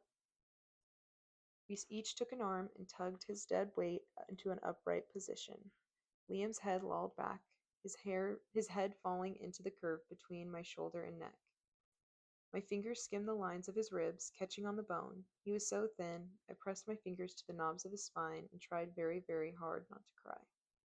Chubbs pressed his ear against Liam's chest. Take a deep breath and blow it out. Liam's right hand flopped over, giving his friend's face a few clumsy, affectionate pats. Love you too. Breathe, Chubbs repeated, long and deep. It wasn't long and it wasn't deep, but I saw his white breath fan out. Sitting back, Chubbs straightened his glasses and motioned for me to help ease him back down. I thought I heard him mumble, Here? But Chubbs nudged me out of the way to pick up his wrist and count off his pulse. How long had he been like this? Chubbs asked. It was the first time I found myself able to look away from Liam's face. Olivia was hovering behind us, her face splotchy from her scars in the freezing cold. Jude was frozen in the doorway, mouth open in a look of total and complete horror. He was caught about a week and a half ago, and he had a really nasty bug. He couldn't shake it, Olivia explained, her voice slightly trembling. I knew something was wrong right away. I kept asking him questions about you guys, and he just seemed so disoriented. It turned into a fever, and then this. What's wrong with him? Jude asked. Why is he acting like that? As if to answer for himself, Liam suddenly twisted to the side, his face screwing up with effort as he took a cough. Deep, wet coughs that shook his entire frame and left him gasping for air. I kept one hand on his stomach, reassuring him by the slow pulse I felt there. God, his face. My eyes returned to it over and over again. I think he has pneumonia, Chubb said. I can't be sure, but it seems the most likely. If I had to guess, most of these kids here have it too. He stood on unsteady legs. What are you treating them with? From the moment we had entered the tent until now, my shock and horror at the sight of Liam had been enough to make me forget even my anger. The bitter reality was solidifying around me, and I could feel the heat rising into my chest, twisting and twisting and twisting until it felt like the next breath I released was tinged with fire. Olivia's words spilled over one another. Nothing. There's nothing. I have to beg for food. We're surrounded by water. We are drowning in water, and I can't even get a drop of the fresh stuff. It's okay, he told her. Liv, it's okay. I know you're trying. Do we have anything in the car? I asked, looking up at Chubbs. Nothing strong enough for this, he said. We need to get them warm, dry, and hydrated before anything else. Olivia was still shaking her head. I've tried so many times, but he won't move the sick ones into the warehouse. Most of them aren't blues, and they only got this bad because he refuses to give them work. And if you don't work, you don't get food. You can't come into the warehouse. I honestly think he's trying to hide them from the others. Well, he couldn't hide them from me. He couldn't hide what he'd done to Liam. I felt a pure, unflinching fury grip me. I couldn't have shaken it, even if I had wanted to.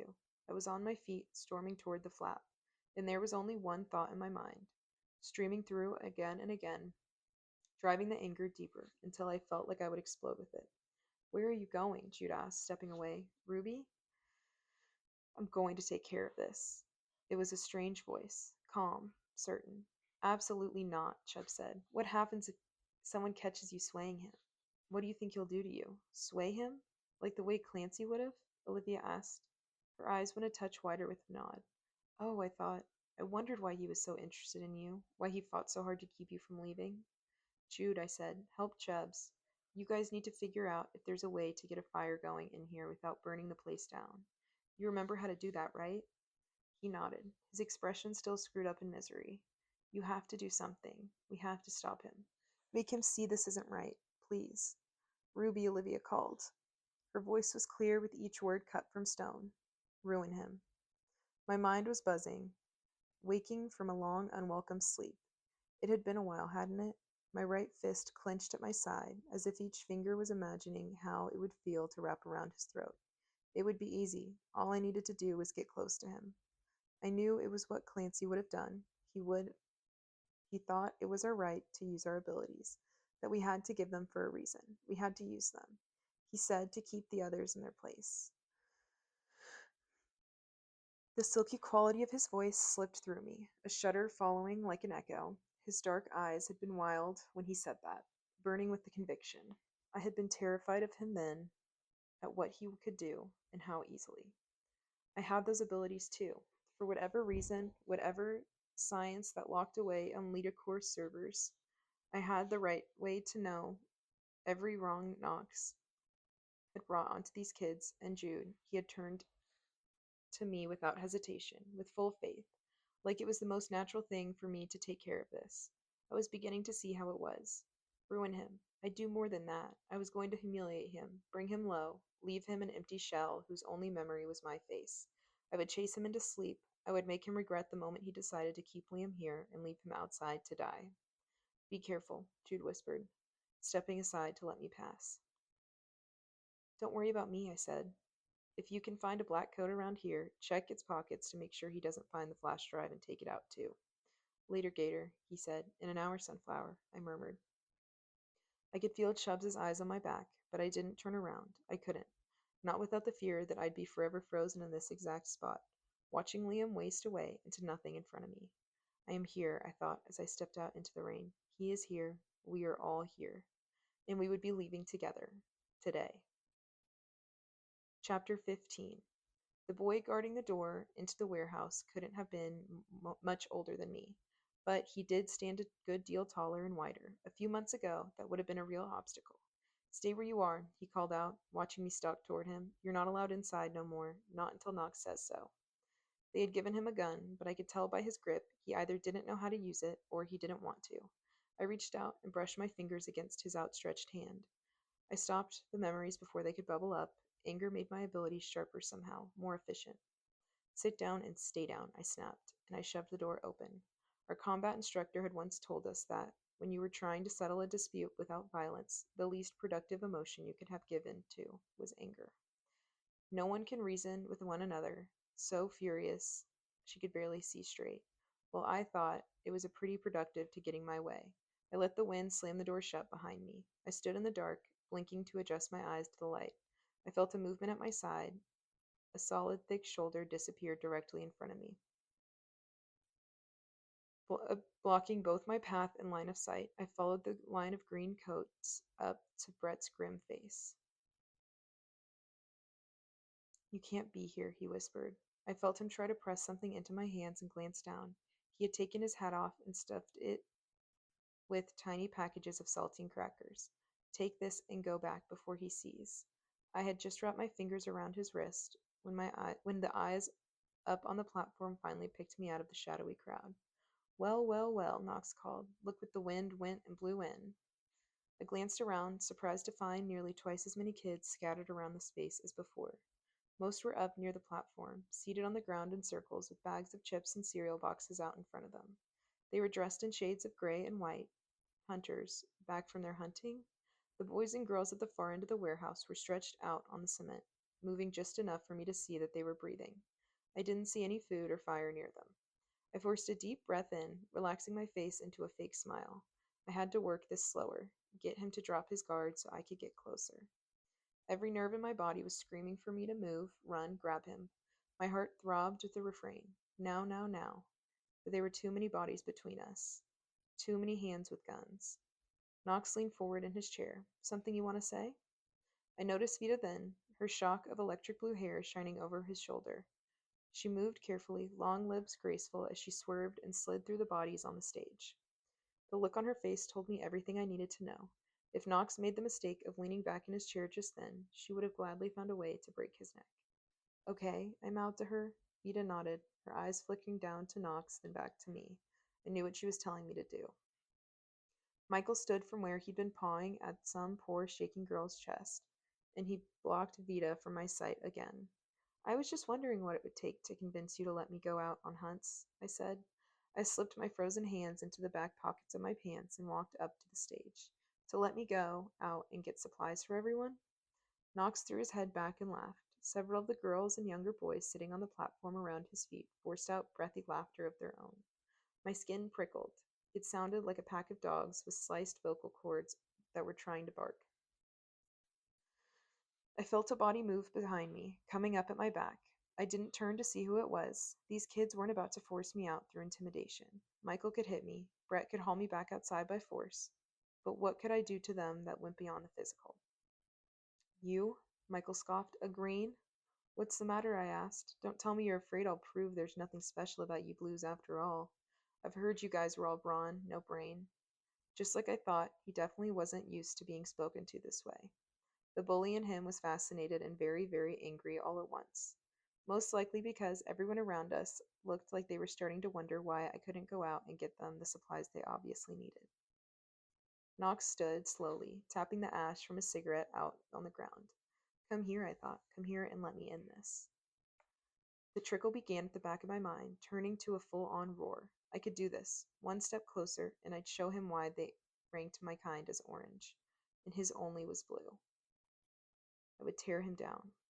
Knox's hair slid forward, past his ears. When he pushed it back, I saw he had woven together bright pieces of paper into rings around each finger.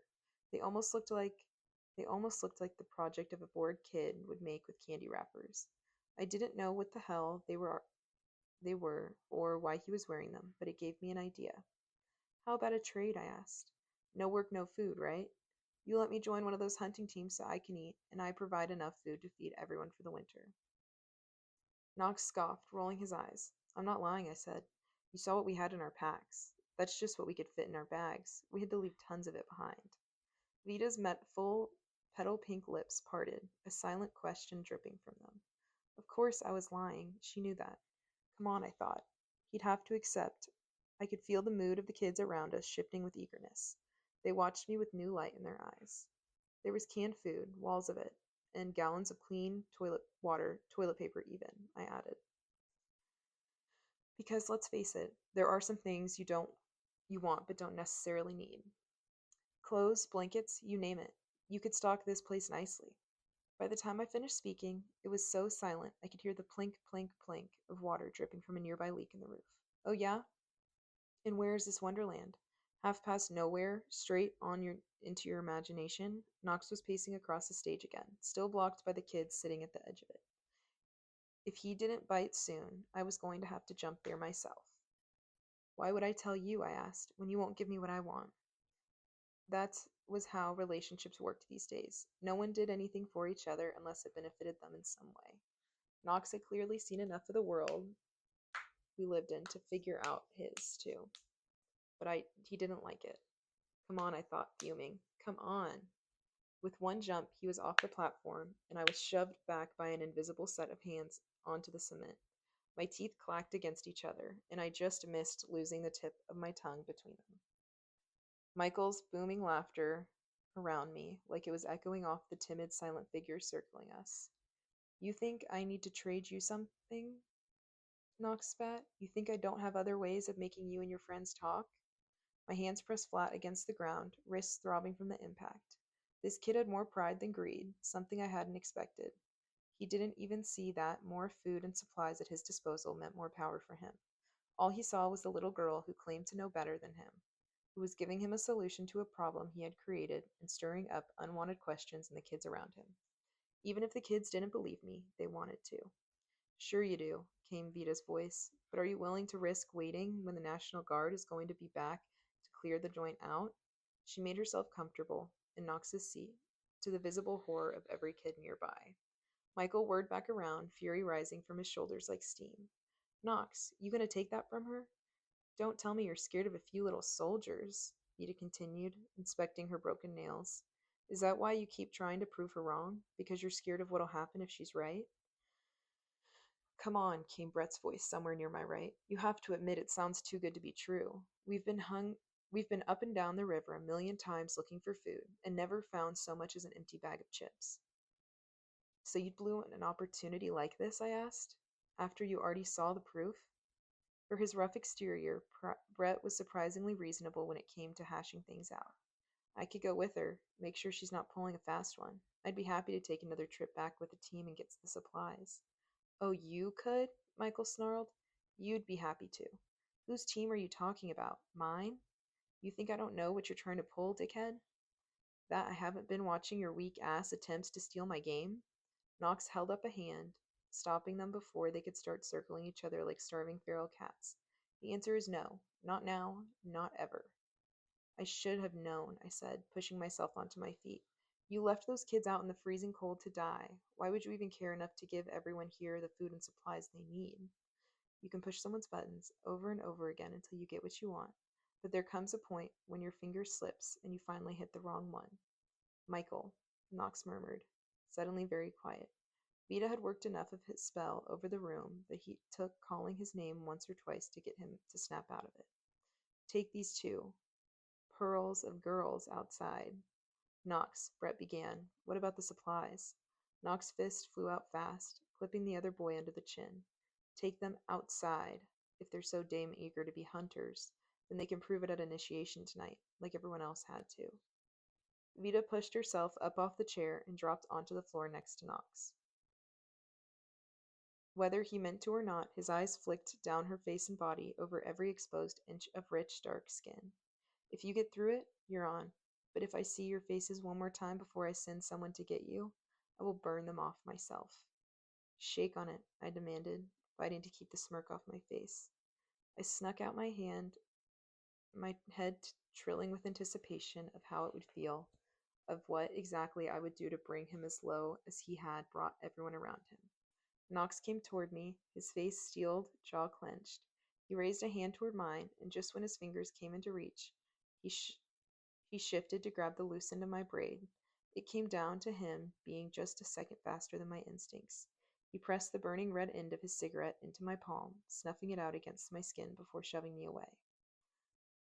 The pain was raw and blinding. I didn't cry, didn't so much as give him a gasp. But I knew, from the moment he glanced back over his shoulder at me with a smirk, I hadn't gotten my hooks into him either. They brought us around to the other side of the warehouse, out of sight from the tents and door, to be caged in area where dead power generators and AC units were locked up. Vita took one look at our future habitat and began to kick and snarl, struggling against the two guys holding her. With one ear-splitting shriek from her, they lifted Vita into the air and tossed her in. I was in such a state of blind pain, all it took was a nudge from the guy holding my arm for me to walk into the chain-link cage. I waited until they had secured the locks, and we were making our way back to the building before dropping to my knees. I pressed my blistered palm into a puddle of freezing slush, swallowing back the whimper. The burn had sliced through every other thought in my head. Next to me, Vita pushed herself up, dragging her legs over so she could lean against the fence. She took a deep breath in, closing her eyes. "Let me guess," she said, after she steadied herself. "You found Prince Charming in the white tent?" "Him and about 20 others," I said, hating the way my voice shook. My entire hand felt like it was on fire. I tried shaking it out, but the burn felt like it was tearing its way through each layer of skin. "Show me," Vita said. When I didn't flip my palm up, she did it for me. I was surprised to feel her vibrating with her own kind of rage. "Damn, I'll kill him." She carefully placed my hand, palm down, on the slush again. "I blew it," I said. "I was right there. He was right there. I should have just used my other hand or—" "Bitch, please," she said. "If you had been able to recover fast enough to do something, then you really wouldn't be human." "As opposed to what?" She shrugged. "A mannequin? An unfeeling, heartless bitch who feeds on others' misery and is physically incapable of crying unless it's tears of blood?" I flexed my good hand in my lap. "Is that my rep at HQ?" "They call you Medusa," Vita said. "One wrong look and your brain turns to stone." Creative. Also fitting. "Where are the others?" she asked. "In the white tent outside," I said. I sat back against the steel AC unit so I could look at Vita. "They're all really, really sick. Half of them look like they're already dead." "They're that bad?" she asked. "Stuart too?" "Yeah." "Damn," she muttered. "That explains why you look so pissed." "Yeah," I said, feeling my anger start to prickle again. I'd had him. He was right there. And I had been too stupid, too slow to end it. It does. "Hey Boo," she said. "I'm in this now too.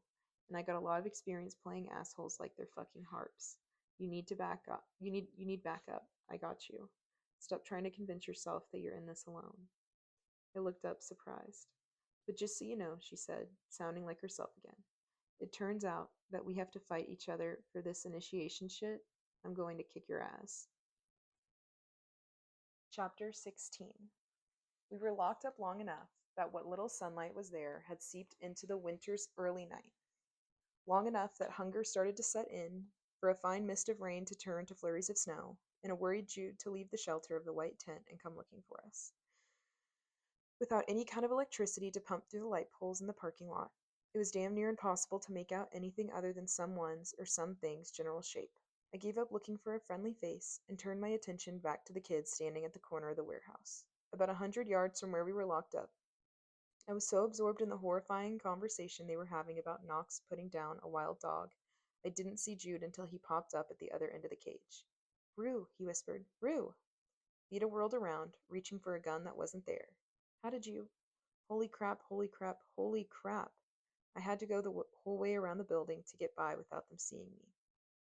I cast one look over my shoulder at our guards and then moved toward his glowing face. To his credit, he knew to duck down so Vita and I could block him from the other kid's sight.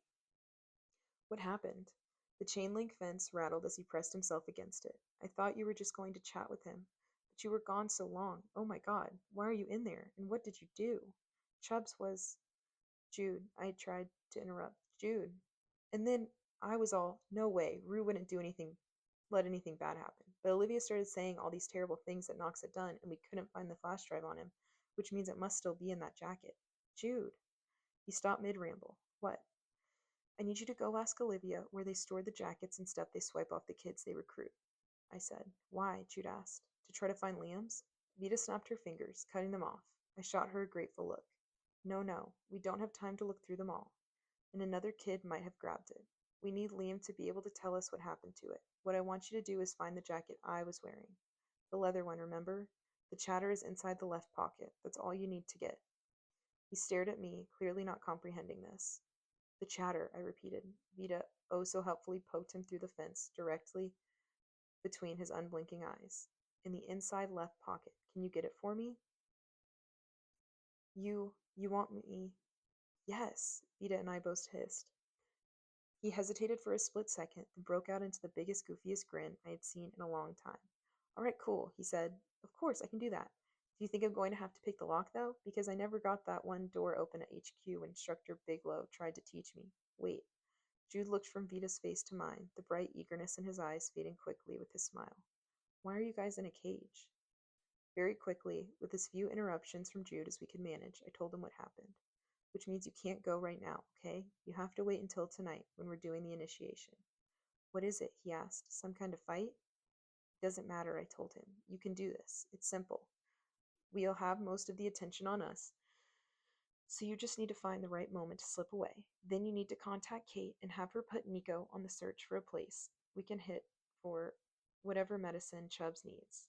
Tell them we need it now and that it has to be close by. Can you remember that? Okay, Jude took a step back, bouncing on the balls of his feet. His face split again into another quick, nervous grin. I'll take care of everything. His hand instinctively went to the place where the solid lump of the compass should have been.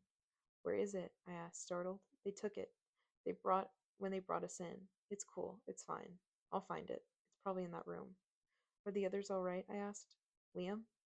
Um, he hesitated, biting his lip. Not good. He won't say. But I think Chubbs is really worried. He said if we don't get the medicine, there's a good chance that he and the other kids could die. And I believe him, Rue. It's bad. It's really, really bad. I pressed my hand against my forehead, closing my eyes, trying to control the rise of bile in my throat. You had him right there, and you couldn't stop him. Liam is going to die, and you couldn't do anything. After everything, Liam is going to die, and it's on you. Jude, I said. I slipped a hand through one of the warped sections of woven metal, reaching for his shirt to bring him close again. He had a few inches on me, but I had a few years of experience on him and a fair bit more experience when it came to slipping in and out of places unnoticed. I know you can do this. I trust you. But if you think you're going to get caught, ditch the op, you hear me? We can figure out another way. I got this, Rue, he said, his voice thick with promise. I won't let you down. He backed away, flashing us a thumbs up that all but proved he had no grasp on how serious the situation actually was. I let out a long breath, watching the evening steal him away in a cloud of white, the swirling paths of snow altering their course to follow. He was moving fast, with so much unchecked energy even the wind seemed to shift direction to catch his heel. I knew he could do it. In training, a break-in was one of the very first simulations they put us through. And honestly, the awful truth of it was that while the kid was about as sneaky as a pair of cymbals crashing into the ground, he was also the kind of person you wouldn't necessarily notice was missing. Not from a crowd, at least not right away. 5 minutes max, Vita said, leaning against the fence beside me.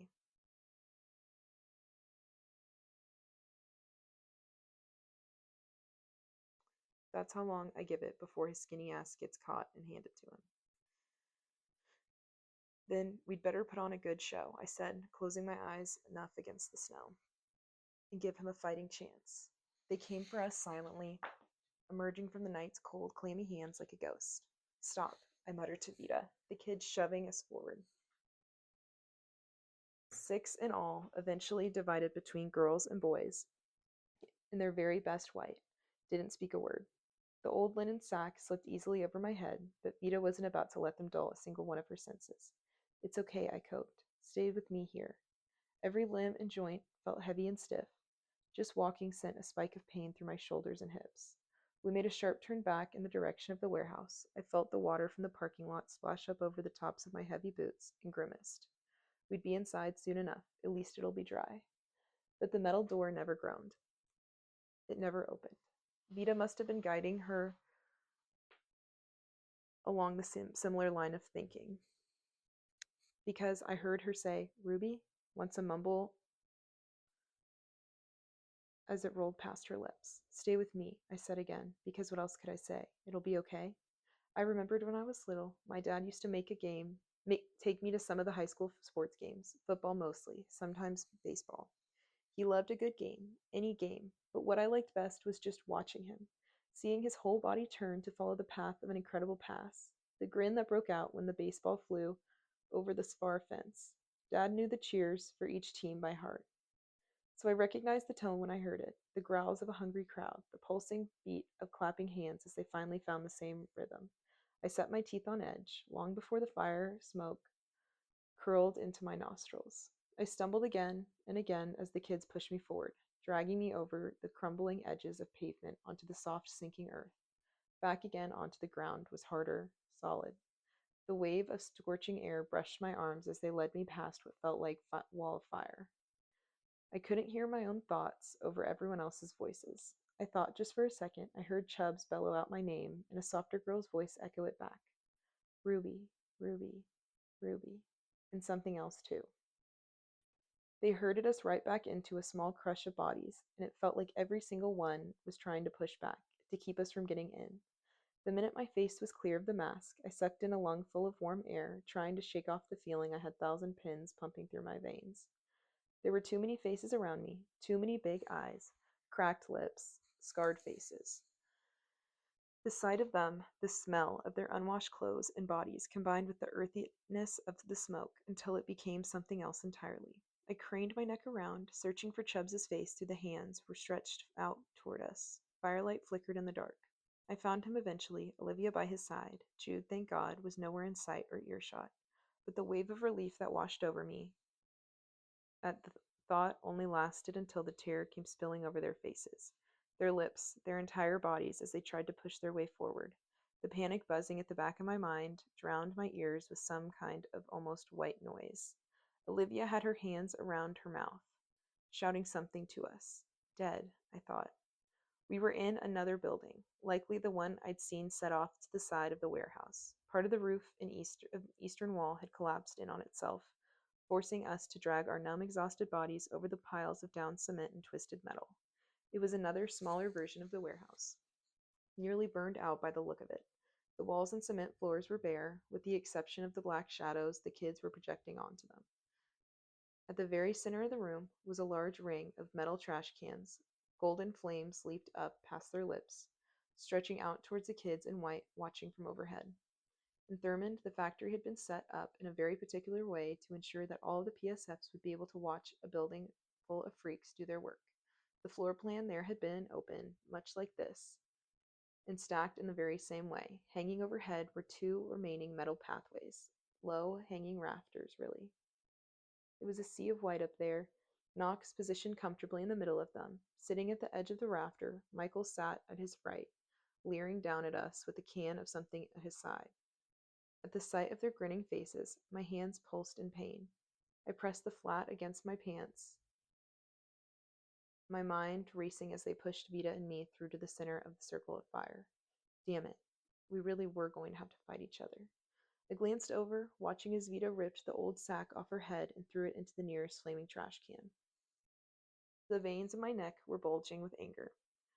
In her neck were bulging with anger, and she looked as close to tears as I had ever seen her. That was the first moment I actually felt fear. Needed Vita now. I needed her sharp intuition and her refusal to back down, even for a second, from losing a fight. Stay with me, I murmured again. Her hands flexed and clenched at her sides, as if she were trying to work her anxiety out that way. Then one voice rose above the others. Hello, ladies, Knox called out. Have you been behaving yourselves? The ring took up most of the room on the ground level, but there was enough space for the kids from outside, the ones not in the white, could have squeezed in if they wanted to. Instead, they kept their distance, even Chubbs, whose shape I could barely make out through the screen of hot, shimmering air streaming up from the fires. I could bring him down here, Vita whispered. I could catch him by surprise and pull him right into your hands. I shook my head. Too many guns, and all aimed at our backs. Too many blues, too. We'd have to wait until he chose to come down, and then I'd have him. I'd felt the steady rise of rage and let it fill me, pump through my blood, drive out every single thought of mercy. I felt like a predator, ready to step out into the shadows and make my true face known. The rules here are simple, Knox said. You get pushed out of the ring, you're out of the fight. You get knocked out, you're out of the fight. I get to do what I want to do with you. There are no mercy calls. The only way out is to stay or throw yourselves out to get burned. Got it? Oh, how could I forget? Because it's the two of you. I'm bending my own rules. No powers. This is a fist fight for you girls, so don't hold back. Vida and I shared a quick glance. I couldn't tell what she was thinking, but the only thought rocketing through my skull was figuring out the fastest way for her to beat me without cheating. Flat out refusing to fight would mean the deal was off, but I wasn't exactly thrilled with the idea of Vita literally kicking me through the ring of fire. What about the deal? I called up. Supplies in exchange for letting me join the hunting parties? Knox stiffened at the word supplies. More importantly, the kids around him leaned forward. A little reminder for them of what their leader had been withholding. God damn, he said, you are annoying. When? And maybe I'll think about it. I took a few steps back, closing my eyes. How hard would she have to hit me to knock me out with one blow? Bring him in. Seeing our reactions, Knox laughed. What, you actually thought you'd fight each other? God, that's hilarious. Vita spun back towards me through the demolished opening of the building. I didn't notice. I knew by the look on her face that whatever it was bad. There was a whisper from above, quickly stifled as the new sounds replaced it. A groan, the long, low purr of something heavy being dragged against the ground. A line of sweat slipped down my back as the grunts of effort, the throaty scream, the jangle of what could only be chains. The mind is a strange thing, mine stranger than most. It's selective about what it remembers and even pickier about which memories remain clear and cutting as a shard of glass. Those were the ones that stayed with you, that a single sound or smell could drag you out. I had forgotten so much about my life before the soldiers had picked me up, but I would be damned if I ever managed to banish one single black memory from camp. There was no forgetting that sorting, the testing. I almost failed. There was no forgetting the look on Sam's face as I wiped myself clear from her memory. There was no one forgetting the gleam of black guns in the summer sun or the snow falling softly on the electric fence. There was no forgetting the long line of dangerous ones chained together, their faces hidden beneath leather muzzles. What the what the actual fuck? Vita breathed. Her hand reached out to yank me toward her, behind her. There he was, pale as a new morning sky, dressed in the tattered remains of camo pants and a shirt that hung off his sunken chest. On first glance, I thought he must have been my age, but it was impossible to tell. He looked shrunken and soft now, but the way his pants were being held up by what looks like a plastic bag threaded through the belt loops made me think he had once been much bigger. Knox had made sure to wrap him up real pretty in the series of robes and chains. There was a bandana over his mouth, clenched between yellow teeth, and all I could think was, I wish they had covered his eyes instead. Rimmed with crust and lined with bruises, his eyes pierced through the shadows between us. Black and bottomless, he was looking at us, straight through us, into us. I knew what Olivia had been calling out to me now. I could hear her voice ringing high and clear in my mind. Red. Red, Ruby. Red. Chapter 17. There are nightmares, and then there are nightmares. The red lowered his face, a thick curtain of long dark bangs falling over his brows, but still, it didn't hide his eyes. They watched us through the gaps between his tangled curls. His body gave a sharp jerk, like his muscles were seizing up. He blinked to ride out the spasm, but when his eyes opened again, they were wider, glassy, but another jerk tightened his body, and the hint of humanity was gone. Ladies, may I introduce you to Twitch? Knox looked like he was enjoying our stunned expressions. I picked him up in Nashville, and he bolted from the PSFs holding his leash. He was stumbling around, jerking like some tweaker. He's come a long way since I started training him. Knox waved a hand toward the kid, who, with a look of undeniable terror on his face, walked up and began to cut through the Red's rope with a knife. You think you guys are going to get along real damn nice, Knox called. Have fun. I don't know that I've ever seen two teenage boys run faster than they did once the last metal chains was in a puddle around Twitch's feet. He took one step forward, walking through the wall of flames the trash cans provided. A ripple went through the glowing circle, dimming just for an instant, then flaring up to a blinding white. That ass-sucking mofo, Vita muttered. She turned to look at me. He actually sicked a firebomber on us. Twitch made good on his name, his head cocked slightly to the right, then jerked to the left in a way that looked painful. In the moments, those precious half seconds between movements, the only noticeable change was the flash of something like confusion in his eyes. Knox put his fingers into his mouth and whistled, and then there was no more thinking. Vida and I dove away from each other as the first kick of fire jumped from the flaming garbage cans on the ground between us. I hit the ground and rolled, trying to put out the smoldering edges of my right pant leg. The burn on my palm felt like it was about to burst open with the blast of fire on its own. The air above my head grew hot, hotter than deadly, eating the oxygen and forcing me to roll again. The fire in the barrel I had crashed into flooded over past the edge of the metal can and came pouring towards me. It raced along the cement towards us. The Reds lifted a hand in front of him and snapped his fingers. A burst of flames appeared between his curved fingers, and he lobbed it my way like a ball. Get up, get up, get up, my mind screamed. The sweat on my palms against the loose rubble, I pushed myself up and looked for Vida. She was running, her arms pumping at her sides, charging for the red center. No, I cried. The fires from the garbage can rose up again, crossing the circle to connect in a series of bridges. Vida hissed in pain as as a whip of fire branched out and caught her across the shoulder blades. For an instant, I really thought Vida was going to charge straight through the line of fire in front of her.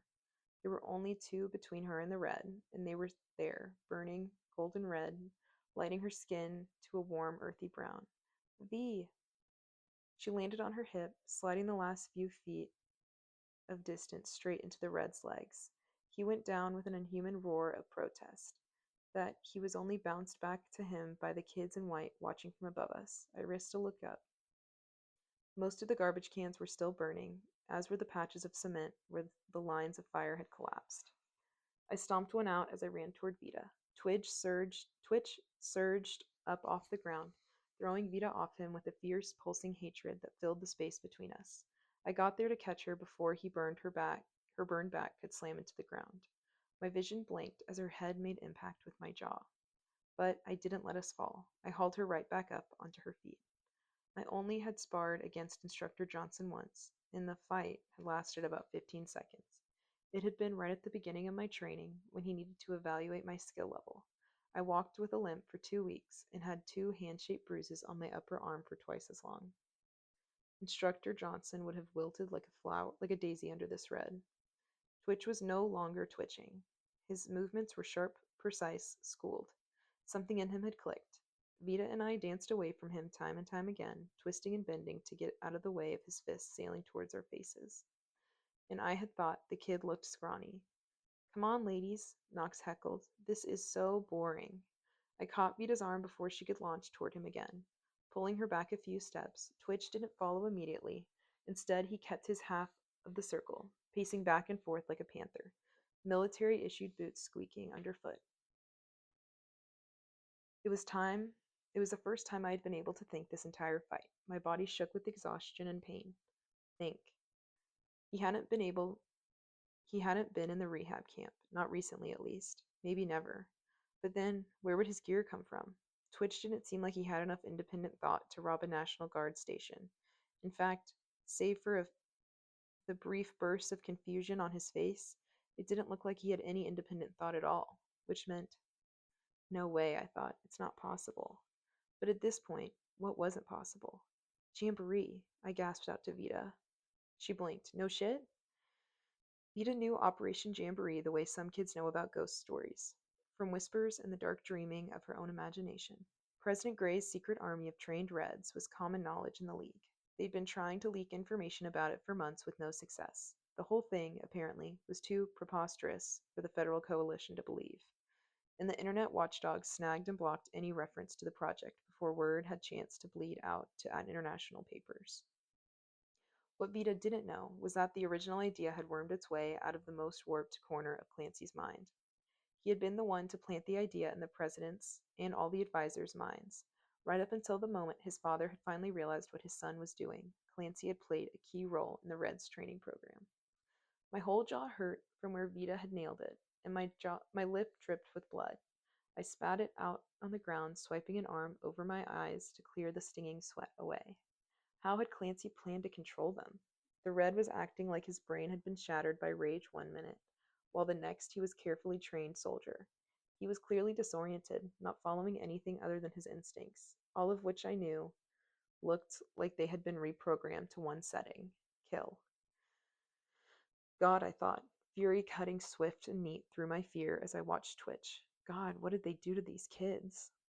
For years, I had been so sure the camp's controllers and PSFs took the dangerous ones to put them down. The knowledge had lived like a devil around my neck, his grip tightening and tightening to the point I couldn't breathe when I thought about it. I had been so relieved when Clancy told me that it wasn't the case, but now I wonder if death wouldn't have been better deal after all. At least they wouldn't be animals. This kid's mind wasn't even his anymore. Hey, Boo, Vita said through gritted teeth. We have to double team him. What good is that going to do? He can create fire and control it, but look at how much concentration it takes him, she said. He stops the second you go for him, like his brain can't handle both at once. She was right. For all the damage he could do, he was the same as any of us. Using his abilities took effort and practice. But this kid was so damaged, his sense of reality had been warped, whether Clancy had done it through his influence or whoever was running Operation Jamboree had through conditioning. It was clear Twitch had been trained in such a way that when he saw someone, he knew to attack. Shut up and fight, Nox yelled. Distract him, Vita said. I'll end it. Knox only said we had to stay inside the ring. He never said anything about what shape the ring itself had to be in. The audience from above cried out in alarm as I kicked the nearest trash can over. The smoldering remains of wood spilled out against the ground, but the fire that raced along the cold cement worked itself through in seconds. Twitch stopped mid-step, staring at the dying flames in confusion. By then, I was already on the next can. I heard Vita's low cry as she dove for the red again. Stop, Nex yelled. You bitch. Your friend is gonna have Twitch all to herself. A yelp drew my attention back to Vita. She was patting the ends of her hair, trying to put out the flames licking at the strands. Vita dropped to her knees, panting, cussing viciously between her sobs.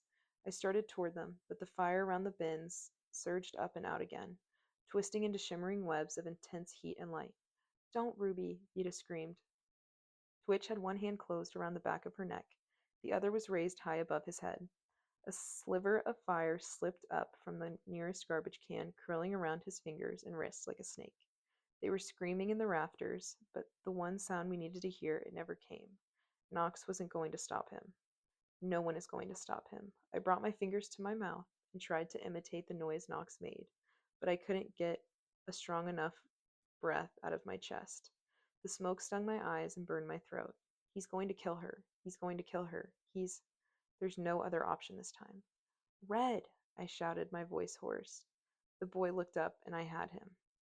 It was almost unconscious, the letting go. It was complete and immediate, like releasing a deep breath I hadn't realized I'd been holding. I felt the tangles of fingers in my mind began to unfurl. Anger, terror, desperation peeled each thread of power apart until I felt the surge of tingling warmth spread out over the base of my skull. The wall of fire in front of me throbbed in time with the red's frantic twitching. Overhead, I heard Knox start to yell, but the kid was mine now. I had it in his head without a single touch. In a typical mind, there's this feeling of sinking into his or her thoughts. It was slow, slippery sensation, one that's usually accompanied on my end by a massive migraine. Sometimes I fell slowly, other times all at once. I could tell a lot by the shade of a person's memory, the tint to his or her dreams. But Twitch was broken. So broken. I didn't slip so much as stab my way through, like a knife driving deep into a pile of shattered glass. His memories were sharp, small here, and gone faster than a blink. I saw a dark-haired girl on the swings, a woman bent over an oven, a line of stuffed green lizards, name spelled out in blocks, letters on a shelf, everything sped up then. Black boots, wired fences, the fake green leather of the school bus seat. Mud, mud, mud. So much digging, the rattle of chains, the pinch of a muzzle. A fire in the dark, burning hotter and hotter. I had to remind myself to breathe. The burning air set my lungs on fire. I found Clancy's refined face among the fractured images, standing alone behind a glass wall, his hand pressed against it. He only ever came back in the dark, like a walking nightmare. Clancy mouthed something, and every thought exploded to white. I couldn't hear myself over the hollering of the onlookers. I couldn't tell why they were all shouting. It was a ramble and noise, But I had this red in my hands. I had his power at my disposal. And I felt it as deeply as if the fire were running through my veins. I turned back towards where Knox and the others stood stunned, their eyes focused on us from their safe place above. Not safe anymore, I thought. Turning back to the red, what would Knox do when I turned his little pet against him? What would he do when he felt his skin catch fire? Twitch started at me, his pupils shrinking, exploded out to their full size, then shrinking again. His mouth began working silently, letting out low moans of pain until he finally began to cry. He waited for my command, an order. Mason. That was the name I had seen spelled out on his door, the one his mother had whispered lovingly as she tucked him into bed. His name is Mason. My thoughts were spilling over themselves, trying to comprehend what had just happened. He lived in a house with a blue fence. His mom made his lunch every day for him. He had friends and a dog, and all of them disappeared when the men came and took him into the van. He had a White Sox poster on his bedroom wall. He rode his bike in an abandoned lot behind his house. His name was Mason, and he had a life. I stumbled onto my knees, pressing a hand to my forehead. The connection snapped with the next jagged memory that filtered through his head. He fell a short ways away, near a stack of pile of debris. For a moment I heard nothing outside of my own harsh breath and heartbeat. Then there was an audible snap in my ears, a sickening crack. Stop, I heard Vita scream. Stop it. Even as I watched Mason take the jagged hunk of cement and smash it against his skull, it was like my mind couldn't understand the movement. Vita ripped the stone out of his hand and with a cry of protest. The red lifted his head off the ground, straining his neck, and flung it back against the ground. He didn't stop, not until I slipped my hand between the heavy bone and the unforgiving cement. All at once, the stink of blood broke through my body in a heady cloud of smoke. I felt it slick and hot against his fine hair. Stop! Vita pressed her hands down against his shoulders, trying to pin him in place. I pried another hunk of cement out of his fingers. The moment it came free and clattered against the floor, I had my hand in his grip. Help me, the boy was sobbing. Please, please help me. Please, I can't. Not anymore. Oh God, they're coming again. I see them, they're coming in the dark. It's okay, I leaned down close to his ear. Help me, he begged. Please. It's all right, Mason. It's okay, you're safe. I could dive into his thoughts again. My mind spun with possibilities. I could erase his memory, what he had been, through everything he had seen. I could leave the skinned knees, sunshine days on the playgrounds, his mom's sweet smile. Only the good. He deserved that. Mason needed to be free from this. I'm scared, he whispered, his cheeks slick with tears and blood. I want to go home. The bullet cut slow close to my ear, then I nicked the edge of it. I felt a stab of pain and a warm rush of blood pitch forward against Mason to protect him. The shot had come from above. I heard Vita scream something, and I didn't fully register what had happened until she grabbed me by the shoulders and hauled me off the red, throwing me down to the ground. Knox, or whoever had taken the shot at me, wasn't going to get another clean one off. Not if she had anything to do with it. My front was drenched in warm wetness. My shirt clung to my skin awkwardly. I tried to smooth it out, but my hands were frozen as I looked down at myself. Half dazed, I wonder how it was even possible my ears could have bled so much already. No, damn it.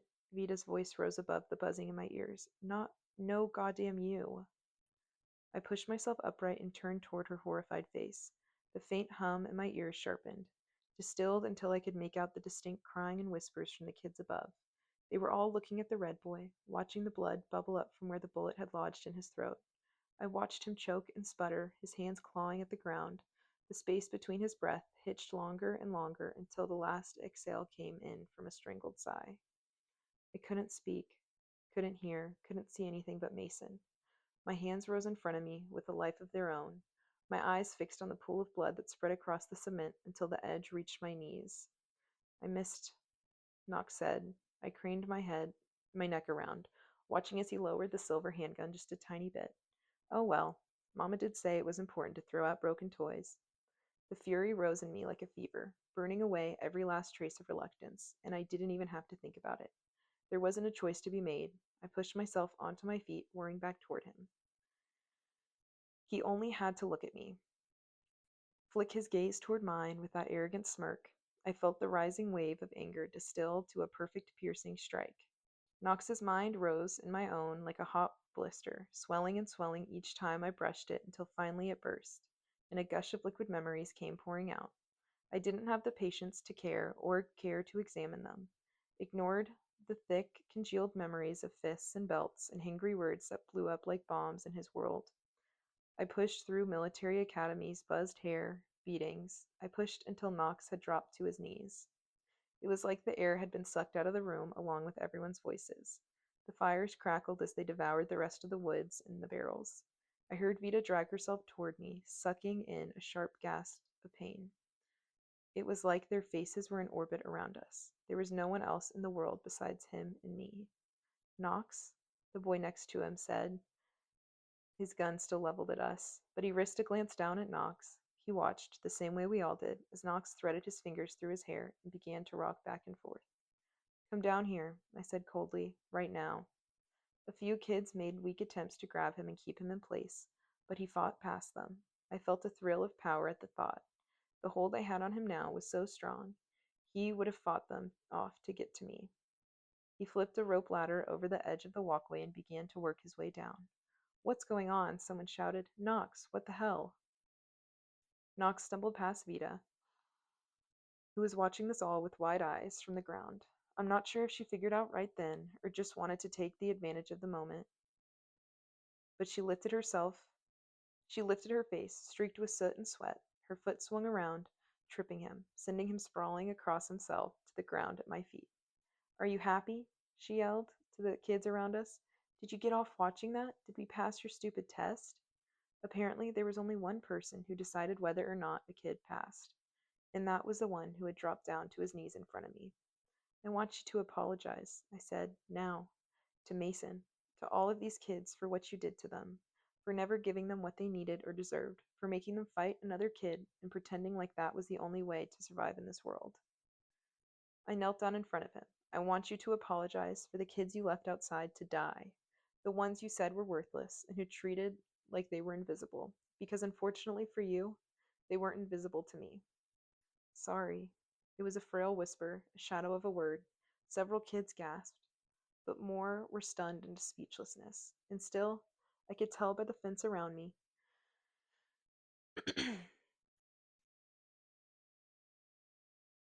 I could tell by the faces around me that a single word wasn't nearly enough. It would never be. Tell them your real name, I ordered. His pupils flared like he was struggling to fight off my control. I strengthened my grip, my lips turning into a small smile as he shook. Wes Truman. And are you the slip kid, Wes? He shook his head, keeping his eyes low to the ground.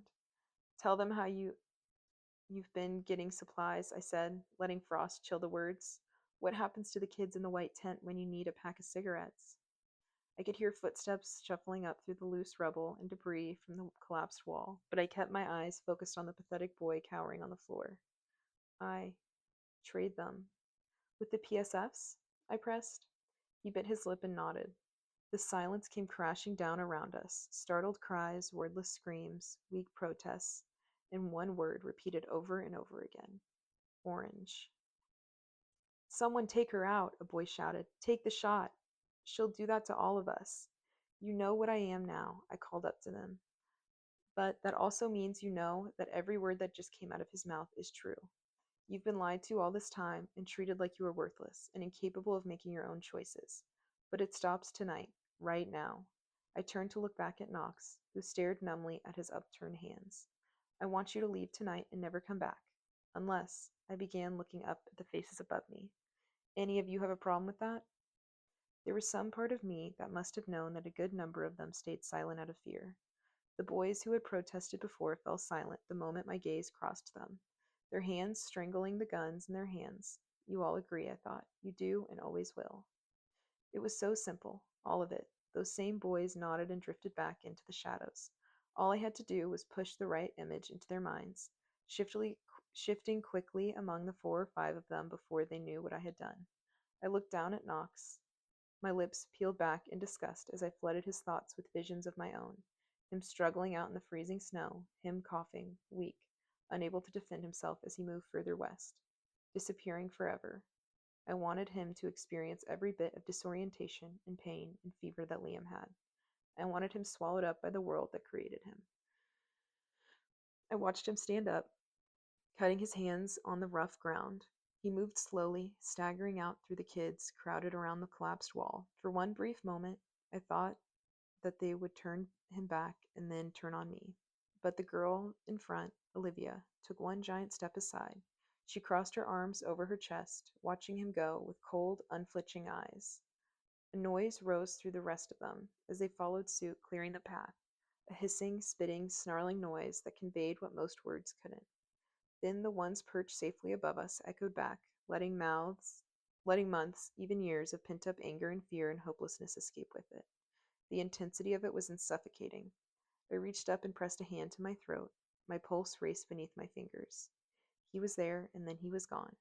I felt the rage that had powered me follow him through the door, fading like an old memory, disappearing into the black night. I thought about it, calling him back in. I mean, it suddenly didn't feel like enough. He deserved so much worse.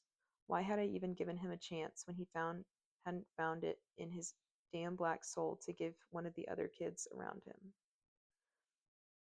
Vita limped over to me, watching me with weary eyes. She kept a clear distance between us, her hands fisting her torn pants, looking at me like she had never seen me before in her life. I was about to ask her what was wrong when I felt an arm loop through mine and turn me around. Chubbs's lips were pressed into a tight line, his eyes hidden by the reflection of firelight in his glasses. It was amazing to me that after everything that happened that night, I still had the strength to untangle myself from him and pull away. He tried to grab me again, to steer me outside and away from the eyes burning onto my back. But I wasn't afraid of these kids or what they could do to me now, and they knew what I was. If I could have found the words, I would have told him. I would have said that before I hadn't been strong enough to keep our group together. I hadn't had enough control, enough power to keep him and the others safe from the world I was trying to rip us apart. Now I did. The mood in the room was shifting in that moment. I felt so connected with everyone in that rundown warehouse that I could practically taste their relief like cold, sweet rain on my tongue. It was some time before I realized they were waiting for me to make the first move. Out of the corner of my eye, I saw Jude push in through the crowd, his chest heaving from his run. The chatter was lit up in his hand, vibrating loud enough for me to hear. I saw the only confirmation I needed stretched across his face in a grin. But his eyes shifted then, and it was obvious he wasn't seeing me anymore. Only the wreckage, only the fire still clinging to the cement, only Mason, his blank, empty gaze still fixated on something beyond our seeing. It's okay, I told him, breaking the silence. We're okay.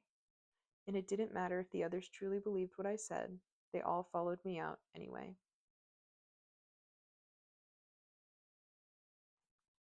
Chapter 18. If you can hear this, you're one of us. And if you're one of us, you can find us. Lake Prince, Virginia. The sound of Clancy's voice pouring out of the small boombox's speakers made every single hair on the back of my neck stand at attention.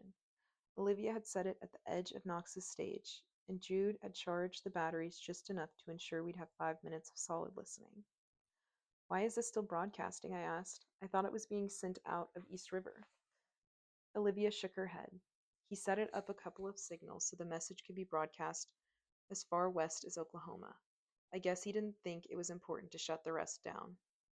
It was the first time we had gathered everyone into the warehouse, and it was the first time I was able to get some kind of head count. 51 kids stood in the half moon around the small device, riveted by the words and bursts of static. Finally, when it was clear that Olivia couldn't stomach the thought of listening to it play through again, she switched it off. The spell of calm and curiosity went with it. Voices sailed up to the rafters. Questions were shot back and forth, ricocheting off the water-stained cement walls. They wanted to know who the voice was, where the boom box had come from, why the kids from the white tent had been moved inside and the fire barrels dragged closest to them. Does this prove it to you? I asked them. Knox was never the slip kid, at least not the real one. And this isn't East River. I was annoyed we even had to do this at all. It was clear that most of these kids had believed what I said the night before, but a few holdouts from the hunting parties were clinging stubbornly to their loyal Knox. Maybe it wasn't even that. I think they were just afraid they wouldn't get the lion's share of supplies now that Knox wasn't there to enforce his bullshit rules. Or maybe they really had deluded the hearts to believe that this was the East River. I sat next to Olivia at the edge of the stage. With the spread of kids laid out in front of me, I could see others' traces of Knox's cruelty, Burns, that bulging eyed hunger, the jumps when the wind moaned through the cracked roofs. Is that this enough for everyone? Olivia asked, turning to the kid in white who stood directly in front of the old device. Brett was no longer one of Knox's little watchdogs. He was a 17-year-old born and raised in Nashville who had never once stepped foot in a camp and apparently was slow to process important news. Play it again, he said, his voice hoarse. One more time. There was a quality to Clancy's voice, confidence, I guess, that made you listen to every last word as he spoke. I rubbed the back of my hand against my forehead and finally let out a breath when he drawled out the final Virginia. How do we even know that's the slip kid? Brett asked. He had been the one to call in the other three hunting teams when their leader, Michael, Foster, and Diego. He had also been the one who'd insisted on watching us when we went through the crushing routine of putting Mason to rest. He hadn't offered to help or comfort, even as the blisters on my palms burst with the effort of trying to break the shovel through the frozen ground. I understood, though. We were outsiders. We'd broken the system. I was only nervous he'd be so put off and angry about our little revolution. He'd convinced the others not to make the supply run. Even now, I caught him tossing glances over his shoulder toward where Chubbs knelt, tending to the sick kids. It was becoming clearer to me that he was a key link to the community's chain. If he came our way, the others would follow naturally, but we were running out of time. I could tell by the tight press of Chubbs's lips every time he took Liam's temperature. I'm not here to give you anything but the truth, Olivia said. I've kept quiet about it long enough, thinking he'd get better or change his ways, but he didn't. He just got worse, and if Ruby hadn't sent him away, I don't know what he would have done next, but I know none of those kids over there would have survived it. He really treated those kids, Knox said. They tried to run away, and he took care of them. This from the same girl who had been draped over Knox's lap on the day we were brought in. She had been the one of the first kids I gave a blanket to out of the storage room. We'd pulled everything out of the cramped buildings, laying it out in the middle of the warehouse for everyone to see what was left. Some kids, the older ones, had been brave enough to go reclaim their things, but most had stared blankly at us, not understanding. The murmurs rose again when Olivia nodded. There were 11 of them, at least since I got here. He did what he had to do to get food, Michael snarled. We have to make sacrifices. That's what's fair. How is it fair for a sick kid to starve because he's too weak to work? And because he can't work, he can never get better. How? Olivia pushed herself up so that she was standing on the platform. She tossed her limp blonde hair back and stood straight and tall. Look, it doesn't have to be this way. I've been to East River and I've seen all it can be. I've lived through the winters there and summers and everything in between, and I never went hungry, not once. I never felt scared. It was a good place because we took care of one another. I waited for the axe to fall, to see their faces when she told them how the same little slice of heaven was gone and the person behind it was nothing but a mask. But Brett, who'd clearly been struggling to process and accept all this, was watching her, the tension in his face relaxing with each word until he was nodding. We can have that here, she continued. I know we can. There's room to grow food, ways to set up better security. The Slip Kid doesn't even have to be one person, and East River doesn't have to be the only place. We can make our own East River. How are we supposed to do that with this? Michael demanded. He shook his head, a ripped collar of his shirt falling open to reveal the strips of pale pink burned scars bubbling over his neck and shoulders. He jerked a thumb back toward the measly pile of supplies. You're as stupid as you are ugly, aren't you? Hey, Brett barked, taking a charging step toward him. Michael barked off with a sneer. We start by making sure those kids back there survive, Olivia continued. That we have all we need to survive this winter. If you help Ruby and me with this hit, we'll be able to feed ourselves for months. We'll save their lives, and in the process, ours. And where's this magical land of make-believe, huh? Michael pressed. One of the hangars at John C. Toon Airport. Olivia fired back, meeting his gaze dead on. Does anyone know where that is? Brett raised his hand. A couple of miles west of here, I think. 10 at the most. Okay, Olivia said. Her jeans hung loose off her hips, half hidden by the jacket she flashed out of the supply pile for herself. It's doable. No, Michael snarled. It's a trap. And anyone who agrees to participate in this shit show deserves what he or she gets. The kid in white, the hunters, began to shift, their teeth on edge. My mind stirred in response. I had just turned my gaze on him when Olivia spoke again. Look, if this is going to work, and it can, and it will, things have got to change around here. We can't just be a tribe of blues. No. No, listen to me. Olivia raised her voice over the startled protests. This isn't about colors. It never should have been. This has to be a place where we don't separate out by colors. This has to be a place of respect. If you can't respect one another and your abilities, if you aren't willing to help one another understand, then this won't be a place for you. And you get to decide this? Why? Michael pressed. Who are you exactly to try to step up here? We had a system that worked pretty damn fine before. You want us to go all soft? There's a reason we only ran with other blues. The rest of you are so goddamn pathetic you can't do anything, not even protect yourselves. Olivia hesitated. Her own doubts about herself had been simmering below the surface of her scarred skin. The doubt radiated off her, infecting everyone standing nearby. She seemed to wilt in front of me. I felt a small jolt of panic rush through me, like a second unwanted heartbeat. We weren't done yet. I needed her help. I needed her to be strong. Black is the color. I fought through the press of memory, letting those same words wash over me, hearing them softly by Liam's southern accent. Exactly as bad, exactly as they had when he'd first said it all those months ago. Black is still the color. She got it. I didn't need pretty words to explain, and really, there were no words to describe what that place had been to us. We had been there together, had worked together, lived together, survived together. East River hadn't just been a camp. It was an idea, a signal fire, a belief. Clancy might have been the slip kid, but so was every other kid who dodged the system, who didn't go quietly, who wasn't ashamed and afraid of what he or she was. Being smart doesn't mean being soft, I continued. You can stay or you can go, but just remember, if you run alone. And trust me, it's a long, lonely road. That's right, Olivia said finally. If you want to go, now's the time. Just know, though, that from this day on you will never stop running, not until the day they catch you. Never. This is stupid, Michael shouted. It's not how it's supposed to work. If you think any of my guys are going to support this, then beat it, Olivia said. If you don't like it, go. This only works if you want to be here. Take whatever you need and hit the road. I pushed myself off the small stage and walked right up to him.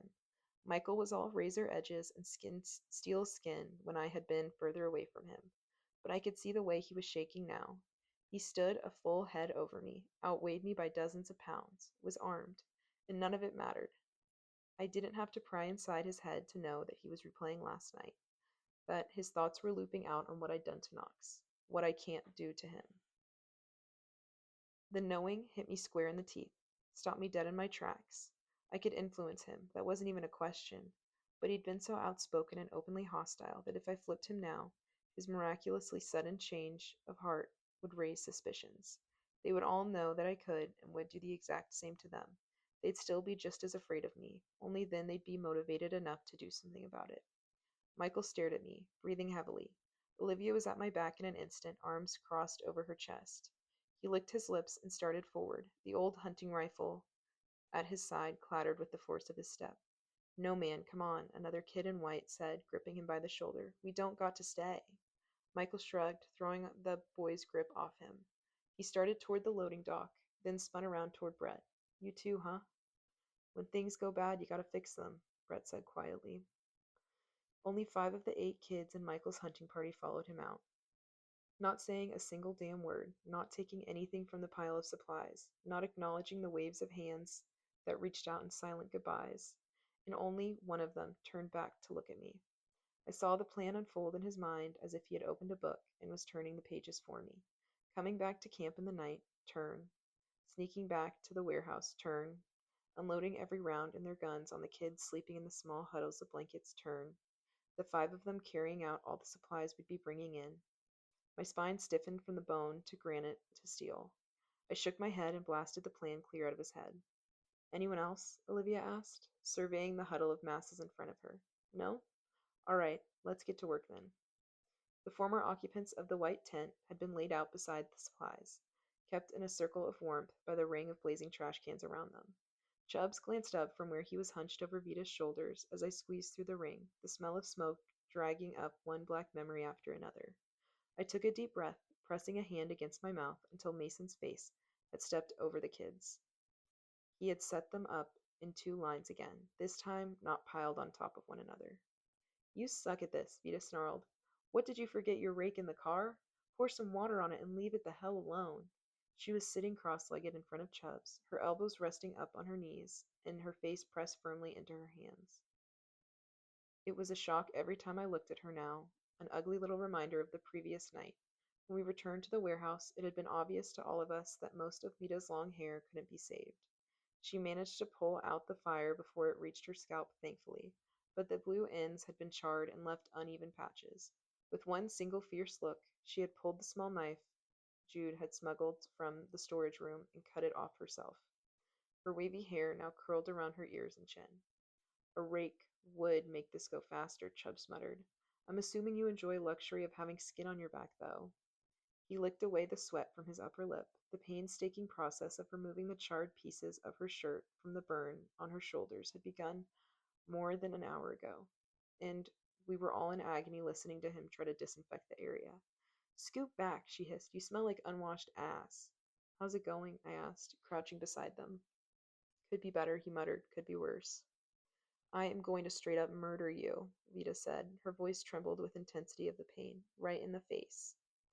The tweezers in Chubb's hand stilled, just for an instant. He cleared his throat, but when he spoke again, the heat had evaporated from his voice. Please, if it means getting away from you for 5 minutes, I'd gladly let you do it. Could be much worse, I amended, looking around again. I have a list of all the meds you gave to Jude, but was there anything else you wanted me to look for? He set the rag in the water. Sterile gauze for Vita's burns, any kind of disinfectant like alcohol pads, any complete first aid kits if they have them, really. What about other medicine? I pressed, forcing myself to not look at Liam's still form. Something else to treat their pneumonia? Chubbs rubbed the back of his hand against his forehead, closing his eyes. There's really nothing else. Even then, the medicine will only work if it's bacterial pneumonia. If it's viral and it's already this bad, I'm not sure IV fluid would help. There's nothing else, not even in your book. He'd insisted on trekking all the way back to the car to retrieve some kind of medical text his dad had given him to double-check the list of medicine. Chubb shook his head. I felt the scream burning at the base of my throat. Not him, not Liam. Please don't take him. I wondered if this was what all those parents had felt like once Ian was gone public and they knew there was a 98% chance their kid wouldn't make it through, no matter what they did to help them. When are you leaving? Chubbs asked. Who's going with you? In a few hours, I said. It'll be most of the hunting groups, but a few guys are staying behind, and Vita. The gunfire flashing through that boy's mind had been enough for me to worry about the other plans they might have been retaking their old home tonight. If they were stupid enough to try something, they'd be guaranteed some serious pain and trauma for their effort. And that's comforting how? He asked. Vita reached behind her, trying to punch whatever part of him she could reach. You're done, she announced, bolting the strips of her shirt that had been shredded to wrap her burns as she fell out of her lap as she lunged after her. We watched her stumble through the ring of fire around us. Chubbs's eyes narrowed with every clumsy step she took. Slowly after she disappeared into the kids milling around, he turned to look at me. Yes, I said, you have to go after her. He raised his eyebrows in challenge. It'll get infected, I reminded him. She would drive a saint to murder, like 10 stab wounds to the torso murdered. Good thing you're not a saint. He stood at that, thrusting a towel and a warm bucket of water toward me, giving me some kind of vague motion towards the spread of sick kids behind us. I'll be back in 5 minutes. Be useful and try to get them drinking water. I went down the line of kids, waking them up out of fever dreams, bringing a plastic cup of water to their lips. Short of forcing their mouths open and pouring it down their throats, there wasn't much I could do to get them to swallow. I did the best I could, cleaning off their faces with the rag, asking a series of questions that we began with, Are you in pain? And ended with, Do you feel worse than yesterday? Only one of the kids was able to answer. Yes, she had whispered. Yes, to every question, an aching soft yes. A sharp cough drew my eyes across the way to where a familiar head of shaggy hair was struggling to escape from the baby blue blanket over him. He was attempting to get up on his elbows, his chest heaving with effort. It was his fluttering, shallow breaths that worried me, the way his arms shook supporting his weight. Stop, I said, making my way over to him. Please, if it's all right, just lie back. Liam's eyes were wide, rimmed with red and bruising still fading. His arms gave out under him, and without any thought to it, I caught him by the shoulders and carefully lowered him back down. His eyes never left my face. The blue was paler somehow, brighter and glassy with fever. Careful, I murmured, after touching his burning skin. My hands felt as cold as they were empty when I pulled them away. What's going on? Liam whispered, struggling to swallow. What's happening? Chubbs just went to get something, I said. He'll be right back. Liam nodded slightly, closing his eyes with a soft sigh. I started to reach over to brush the curls ending of his hair off his forehead when he turned toward me and forced his lids open. You're awfully pretty. What's your name? The words wheezed and whistled out of him in a heart-stopping way, but I was caught so off guard by how coherent he was. It took me several precious moments to respond. Ruby, he repeated in the warm, caressing tones of his southern lit. Like Ruby Tuesday. That's nice. Then Liam's expression dissolved completely. His brows drew together in a look of intense concentration. His lips repeated the word over and over again, sounding soundlessly. Ruby. I knelt down next to him, sliding the bucket over. I braced one hand on the ground beside his upturned palm. Ruby, he repeated, his eyes cloudy. You, Cole said, thought, he told me we had never met, and I thought it was a dream. I brought the rag up to his face and began, with gentle strokes, to clean the dirt and soot away from it. It was okay like this, I reasoned. I wasn't touching him directly. The stubble on his chin rasped as I brushed the rag against it. I focused on the small white scar at the corner of his lips. I focused on not pressing mine to that spot, no matter how much it felt like I was fading into him. A dream? I pressed, hoping to keep him talking. What kind of dream was it? It wasn't possible. I had seen people become confused after I'd messed with their memories, a bit muddled on the details. But I had gone through and picked every instance of me clean from Liam's mind. I had replaced myself with thin air and shadows. A faint smile on his lips formed, a good one. Lee, I need. Are the keys? His voice was getting softer. We'll go get. I think Zoo is. She's in the aisle with. The one with. Aisle. I don't want those guys to see her. They're going to hurt her, both of them. I pulled back, but Liam's hand somehow found mine on the ground, and his fingers latched onto it, pinning me there. What guys? Zoo's safe. No one is going to hurt her. The Walmart. I told her. I told her to go with. She went with. No, where is she? Where's Zoo? She's safe, I promised, trying to pull my hands back. His grip was persistent, like he was trying to force me to understand something. The more he struggled, the harder it was for him to catch his breath. I took my free hand and pressed it to his cheek, leaning over his face. Liam, look at me. Zoo's safe. You have to relax. Everything will be all right. She's safe. Safe. The word sounded hollow. He closed his eyes on it. Don't go again, he whispered. Don't go where I can't follow. Please, please, not again. I'll stay right here, I said, rubbing a long thumb along his cheekbone. You have to stop this. You have to leave, right now. Don't lie, he mumbled at the edge of his sleep. This is a place where we don't have to. My vision blinked out on an array of spots and a pounding rush of blood as I shot up onto my feet. I pressed a hand to my mouth, waiting for my sight to clear, trying to not trip over the kids nearby. I knew what he had been trying to say. I heard those words before, had said them myself. But it wasn't possible.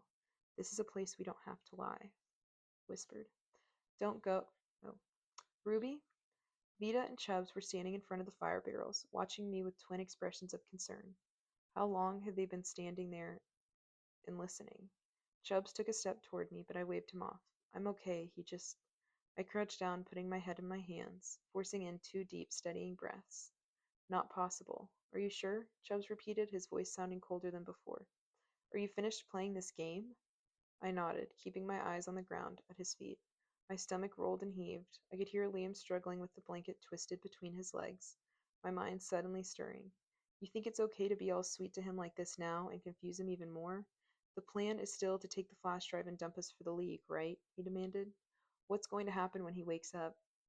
She's going to mope around and pretend like she's never met him before in all the sad, pathetic years of her life, Vida said, sitting a short distance away, because this is a grab and go operation.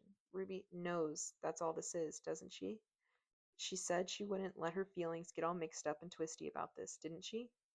I swallowed hard. I know. Can you? Will you tell him why we're here? The truth? Chubbs challenged, his voice sharp. It startled as a single cough, but I recognized the sharp gasp behind me for what it was. Liam struggled against the blanket, trying to get his hands up to his throat as he fought for his next breath. He sucked at the air, trying to twist onto his side, but he couldn't get himself over onto his shoulder. There was no way to tell which of us moved first. By the time I reached Liam, Chubbs was there too, propping his friend up to keep him from choking. It's okay, Chubbs said, leaning him forward so he could pat his back. He sounded calm, but a sheen of sweat had broken out on his forehead. One breath at a time. You're fine. You're okay. He didn't sound okay. He sounded like he's going to die. My hands twisted in my hair. After everything, he was going to die here, like this, fighting and failing and drifting away to a place I couldn't reach him. Water? Vida asked as she hobbled over with the plastic bottle in her hand. I hated the hard glint in her eye, the judgment I saw her pass on Liam's condition, and the look of pity she sent my way. No, Chubb said. It might obstruct his airways. Ruby, he's going to be okay. I'm going to keep him awake and make sure he moves around. I need that medicine. I need fluids, heat packs, anything. Quickly. I nodded, fisting my hands in my hair, forcing in one damp breath after another. Rue! Jude's voice floated over us a moment before he peered at the edge of the fires, holding up a familiar black jacket. I found it! I found it! I found it! The three of us shushed him. Come here, I waved him over, taking the jacket before he could accidentally light it on fire. I had only gotten a quick look at the coat in Cole's memory, and even then it had been half hidden by the shadow swirling there. But this looked close enough, even if it wasn't black. The jacket was dark gray, waxed canvas with a flannel interior, and even after being separated from its current owner, it still smelled like him. Pine, fire, smoke, and sweat. I felt both Vita's and Chubb's eyes on me as I ran my fingers along the seams until they found the hard little rectangular lump that Cole had stitched into the dark lining. He's right. I passed the jacket over to Vita. Leave it in there for now. We'll cut it out after we go. My eyes drifted back to Liam's ashen face. It screwed up with effort of the next cough, but he sounded stronger to me, somehow like he was clearing out the blockage. Jude hovered behind me, taking all this in too. The pride beaming from his face drained away. His hands closed tightly around my shoulders, either to steady himself or me. Both, I guess. Can you go tell Olivia I'm ready when she is? I asked. And hey, I caught the back of his shirt. Find yourself something warmer to wear, will you? A clumsy salute was all I got in exchange for that. Vita raised her brows as she bounced away. A smug, good luck with that look, one stamped across her face. Maybe Vita was right. I should have forced him to stay behind, but there was no telling what kind of tech we were going to encounter. He might not have been able to hit a target a foot away or run more than 100 feet, but as a yellow, Jude had been specifically trained to handle electronic locks and security systems. I helped Chubbs lower Liam back onto the ground, but he caught my hands before I could pull back. His eyes slid from his friend's pale face to mine. Is this really better than it would have been if you'd just stayed? I flinched. You think you maybe overestimated his ability to take care of his own sorry ass without us? Chubbs asked. Just a little? It wasn't better, but it wasn't necessarily worse. Chubbs could pick at this scab all he wanted, turning and pointing every single time the wound started bleeding again. But he didn't understand. The Liam in front of us was a reflection of the world we were forced to live in. And as cruel and harsh as it was, at least it wasn't the Liam the League would have turned out, a violent, unforgiving reflection of how they thought the world should be. I'm not happy about this. I know, I whispered. I leaned across Liam's prone form to wrap my arm around Chubbs' neck. If he was surprised by my burst of affection, he didn't show it. Instead, he patted me gently on the back before turning to finish his work with Vida. You make me as crazy as a bag of cats, but if anything happens to you, I'm going to lose it. Are you sure? Are you 100% positive you know what you're doing? Yeah, I said unfortunately. I've had a lot of training, remember? His mouth twisted into a humorless smile. And to think, when we found you, Chubbs didn't have to finish. I knew what I'd been when I'd found them. A terrified splinter of a girl who had been shattered a long time ago. I had nothing and no one and no real place to go. Maybe I was still broken and would always be. But now, at least, I was piecing myself back together, lining up one jagged edge at a time. Chapter 19. We only waited long enough for the sun to go down before heading out. The quick sunset was one of the few blessings of a rapidly approaching winter. I tried to calculate, in a distracted kind of way, exactly how much time had passed since I set off looking for Liam. 2 weeks, if even. It was December. I remember the digital display in the train station in Rhode Island. I counted back. We missed your birthday. We were hovering back at the back of the pack, drifting there almost naturally, while Olivia and Brett had taken charge in front. Whatever Springsteen song Jude had been humming under his breath was bottled back up mid-note. What? It was last week, I said, reaching out to steady him as he jumped over a fallen tree. Today's December 18th. Really? Jude crossed his arms over his chest and began to rub them. Feels like it, I guess. 15, I said with a low whistle. You're getting up there in years, old man. I started to unwind the wool scarf from around my neck, but he waved it away as I marched on, his EMT jacket crinkling as he moved. For such a large group, we were moving quietly through the undergrowth, snapping a few twigs here and there, breaking through pockets of ice, but we were still too deep into what Brett had called the Chatham Wildlife Management Area to attract much attention anyway. Oh, you found it, I asked when I caught the flash drive of silver gripped in Jude's palm. Jude held it out for me to see. It was circular, nearly flat disc. The silver coating glinted in a single strand of moonlight that cut across the tree branches. I plucked it out of his hand and put the warm metal of it against my palm. The compass's glass had cracked in 2 places. Yeah, he said, taking it back. For a second there. Never mind. Never mind, I repeated in disbelief. What's wrong? It's just that, for a second, I was really happy I found it, you know? And then I started to think maybe I shouldn't take it with me. Because because Albin gave it to me, he said. A few days after I came to HQ. He was saying how proud he was that I was part of the league, and it's like, now I don't think I'm so proud of being part of this. I let out a long sigh, trying to find the right words. Jude only shrugged again, sliding the string over his head. The compass disappeared under his jacket, and I thought, that's the difference. That was the fundamental difference between the two of us. Once I woke up to reality, I couldn't go back to the dream. But Jude was still able to hold out hope in his heart that it would be there waiting for him when he was ready to return. After everything, he still believed that the league could be different, better, healed. I wasn't out of shape by any means, but hiking hill after hill, fighting through the thick mulch of newly dead leaves on an empty stomach, all the while trying to keep my brain from circling back to Liam, was beginning to weigh on me. Jude's stomach had growled no less than 4 times in the past half hour alone, and while he seemed immune to getting cranky like the rest of us, I felt him starting to sag next to me. Almost there, I assured him, shooting a dirty look at the back of Brett's head. It wasn't his fault. He, we didn't have cars to transport everyone. There had been some discussion about trying to navigate down some Cumberland River, but even months after the flooding, Brett felt like it was currently too unstable for their rafts. So we were walking, using fabric cut from the tents as makeshift bags for the supplies. We were walking 10 miles, 11, 12. My fingers were frozen stiff. Not pressing them up under my armpits could get the blood flowing back through them. Jude pursed his lips together, reaching up to adjust his cap. With it pressing down at such an awkward angle over his curly hair, he bent his ears out, making them look bigger than they actually were. For a bizarre second, I felt my heart swell just the smallest bit at the sight.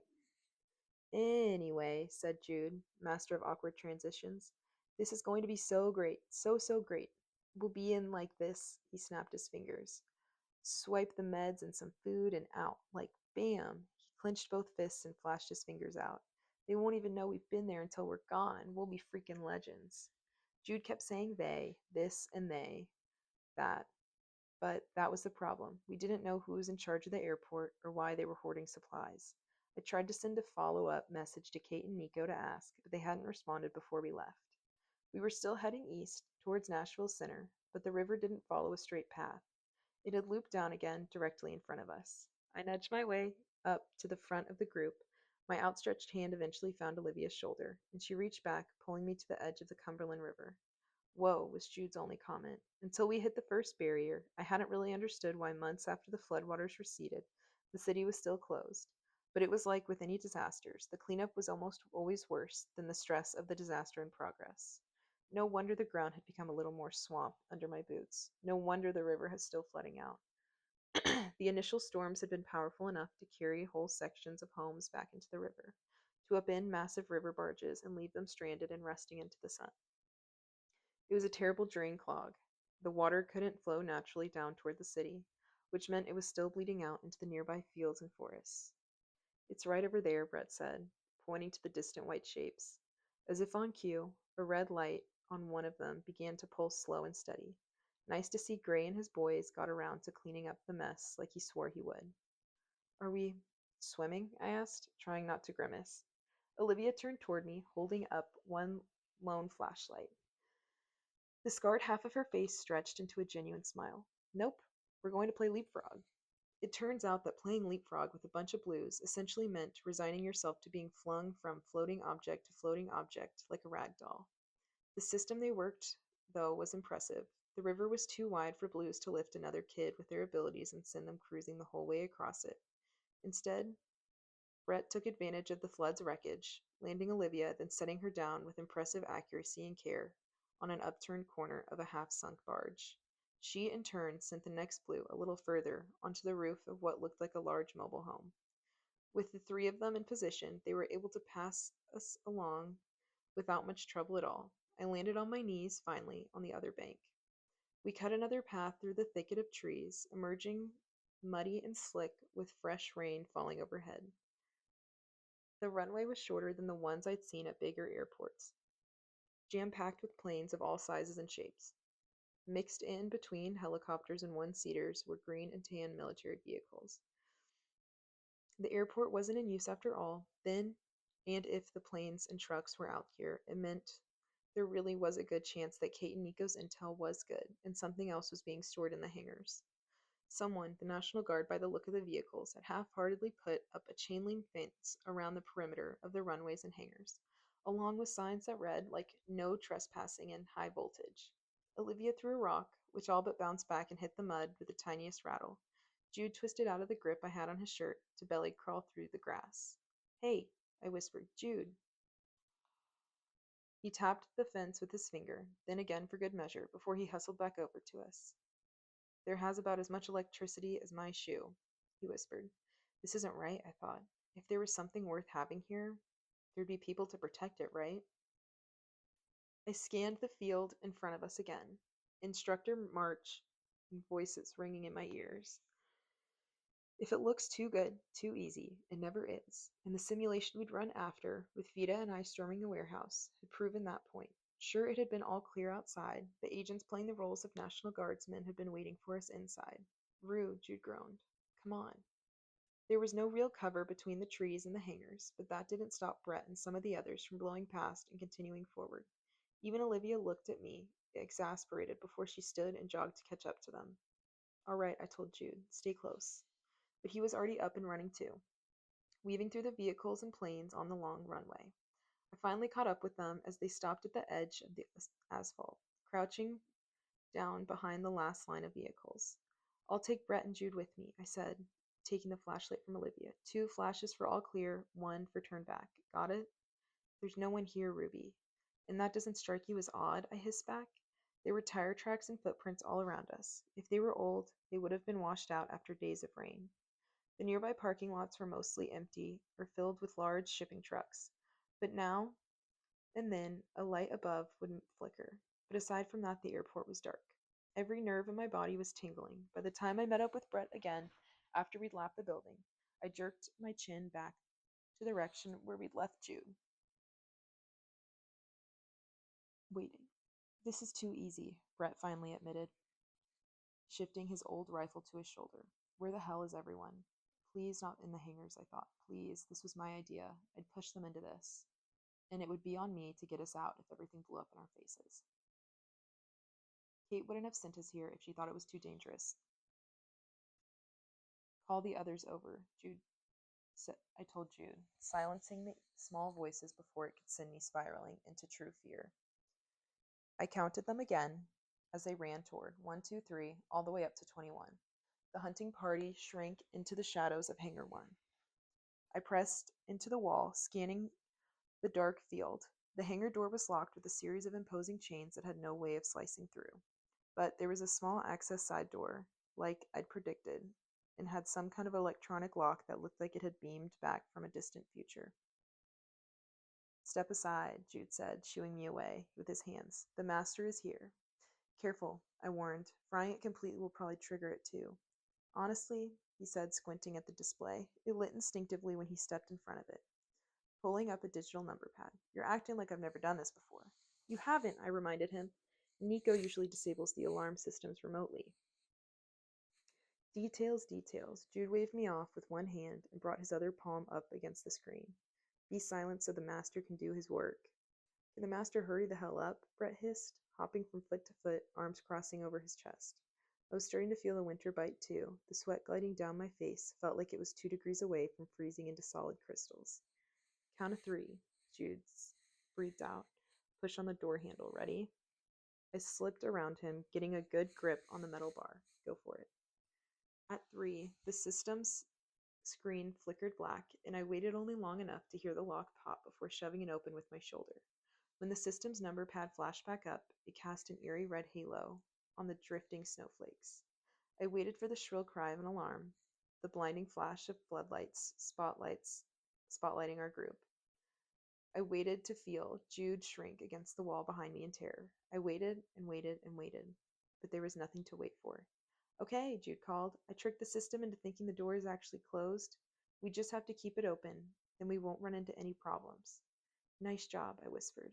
The others streamed past us, leaving a trail of mud and slush against the concrete ramp. We smelt like wet dogs that had rolled around in an ashtray. Jude grinned as he dashed in after them.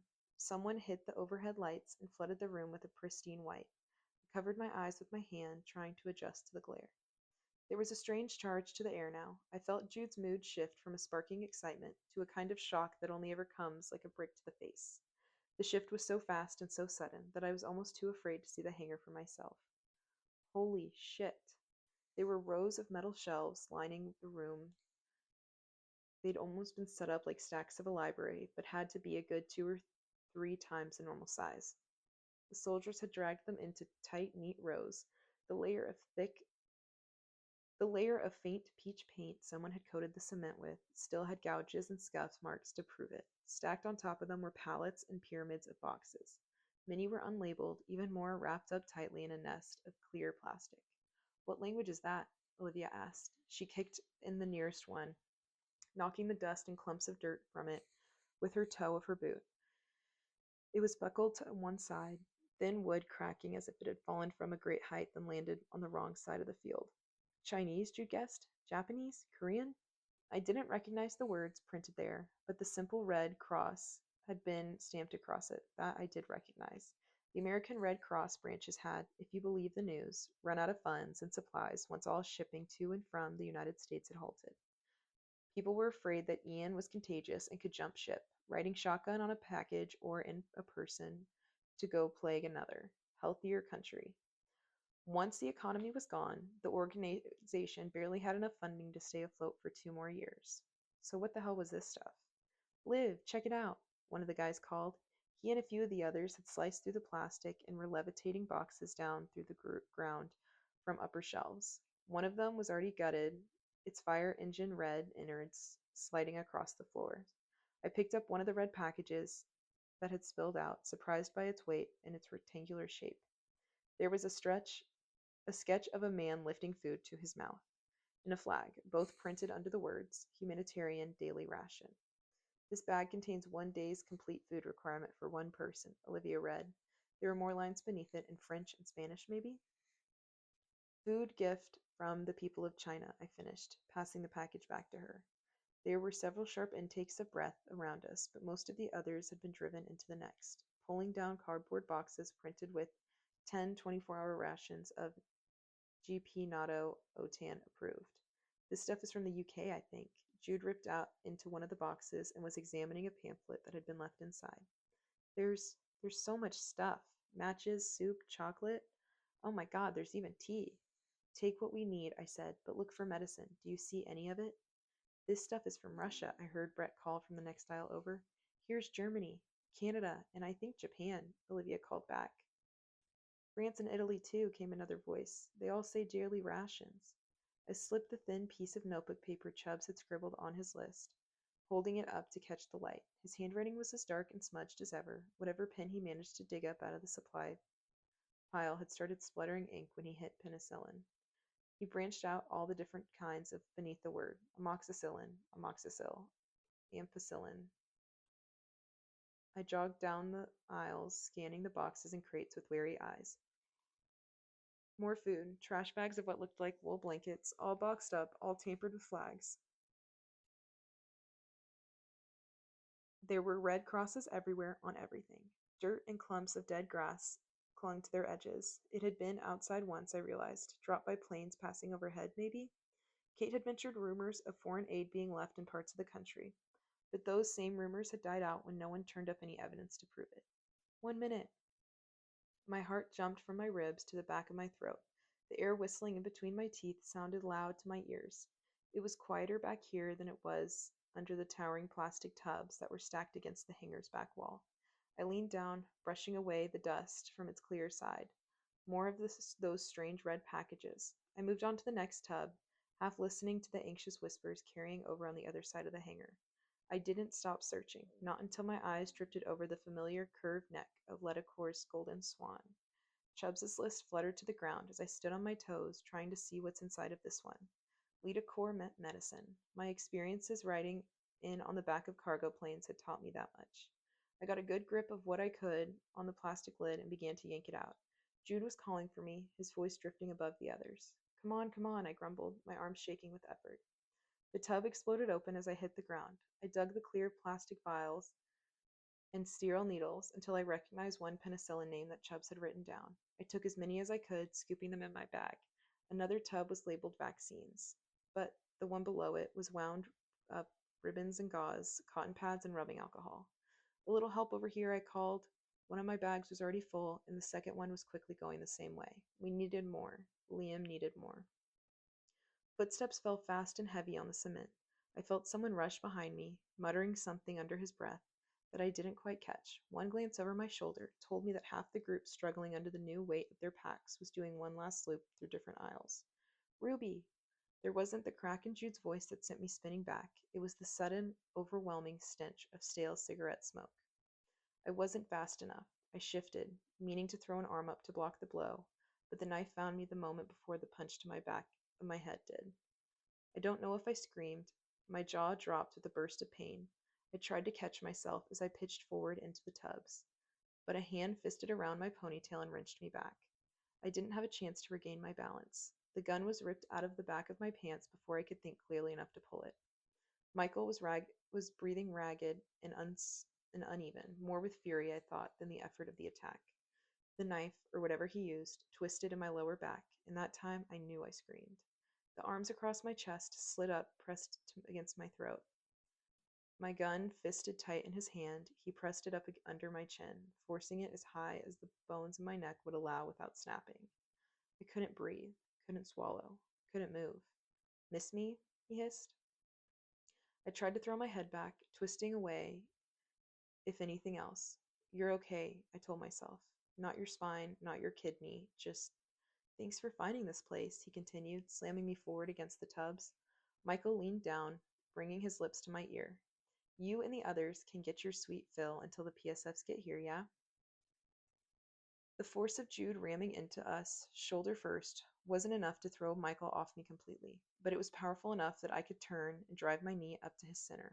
I heard the knife give way under the skin with a sucking sound and clatter to the floor. Jude's mop of curling hair dove for it the same time Michael did. My entire right side screamed in pain as my foot went flying towards his face. Bitch, he screamed, and then I was flying back, slamming into the shelves opposite of us. Jude was sent flying in another direction, back toward Brett and Olivia, who were coming down the aisle to see what was happening. One shot fired, another one, and the lights changed from white to a flashing red. Everything after was swallowed up by a pulsing screech. Chapter 20. I don't know how I got back of the hangar to the front, only that when the black fuzz lifted from my brain, it was nauseating brightness and overhead lights warmed to an unbearable glow. Jude had me propped up at one shoulder. Olivia was at the other. We were watching as Michael and the four others collected our guns and sacks of food rations. To the sight of them, shaking like the last leaf of an autumn tree, was a blank-stared Knox. So that was where Michael and the others had gone, to find their old pack leader. A lot of good that seemed to do for them now, though. Knox muttered to himself, rocking back and forth on his heels, the same word forming on his lips. Leave, leave, leave. Your choice, Michael shouted. The noise had cut out, but not the flashing lights. You chose strangers over Knox? Over me? You want to take everything from us and kick us out? We found that damn warehouse. We set everything up. Jude was shaking, not from fear or the cold, but from blistering anger. So if you can't have it, no one can, is that it? He said, his hand tightening around my waist. You hate your life, so you have to make everyone else just as miserable and hungry and pathetic as you are? I'm not pathetic. None of us are. If she hadn't messed him up, Knox would be telling all of you this. Look at him. Look. You want her to do this to you? You want another performance of her freak show? Believe me, I shook my head in a weak attempt to clear the spots from my vision. If you don't drop those bags and get the hell out of my sight in 2 seconds, you'll be next. He raised his gun, but Olivia and Brett both stepped directly in front of me. There was a quick movement to my left. I looked over just in time to see one of Michael's team yank the door open again. One of them must have shut it. I realized that's why the alarms had gone off in the first place. Time to go, the boys shouted. They're pulling up. My core settled to stone. If they were here, it was already too late. Don't, Brett warned, but Michael grabbed Knox and followed the others out into the night. There were 2 beats of silence. I closed my eyes and turned away from the shouting, the whining of cars and guns and uniforms. One shot was fired. 100 answered. Down, I commanded, tackling Jude. For the most part, the bullets pinged off the large hangar door, just to the right of the smaller side access door we'd come through. But some managed to pass through the thin metal and buried themselves in the same shelves of supplies we had just ransacked. My mind was fraying at the edges, a pounding headache echoing every throb of pain in my lower back. I swiped at the sweat beaded on my upper lip. I didn't need to get up with Brett or find a way to look outside. I knew what I'd see: 4 dumb dead kids and a swarm of black camo setting up a line of defense. I count 30 of them. One of the blues said, I don't even know your name, I thought numbly, and you followed us here anyway. I'm going to get you killed. I felt the overpowering urge to throw up as I stood. We are dead. I killed us. This'll be cake, right? Brett said, clearing his throat. He turned back to the others. They got guns, but we got brains. I like those odds. One big push should do it, Olivia agreed. I can take half back over to the river the way we came, but someone else should try to take the other half the long way. Brett rubbed a hand down through his dark hair with a light laugh. By someone, you mean me? That eager to get rid of me? The blues were dividing themselves up, falling into place behind Olivia and Brett, an absurdity of what we were about to do. Shove them like playground bullies and try to outrun the bullets that followed made me want to scream. I stood at the edge of the noise and movement, feeling strangely disconnected from what was going on around me. But Jude, he cut right through the panic, shoving his way through the bodies to reach the fuse box on the wall. Everyone line up at the door, he said, smashing the small lock on the electrical box with a nearby fire extinguisher. He tossed the broken metal behind him and pulled the gray cover open. Jude bit the tip of his right glove and pulled the back off, placing his bare hand against the assortment of switches. The dial at the top began to spin like crazy speed, their tiny red alarms blurring. You guys throw them back, and I'll follow up with a punch. He sounded way too calm for this. What are you doing? I asked. The air felt warmer, tickling my face, the mop of chestnut hair in front of me starting to rise and crackle with static.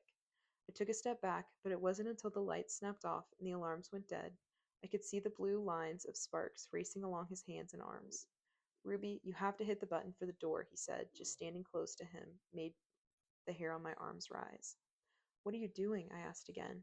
He seemed to be splitting into 2 in front of my eyes. I blinked, but the halo of light around him didn't vanish with it.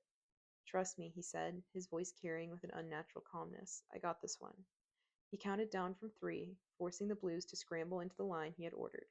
Jude took care not to touch anyone at the very center of the line.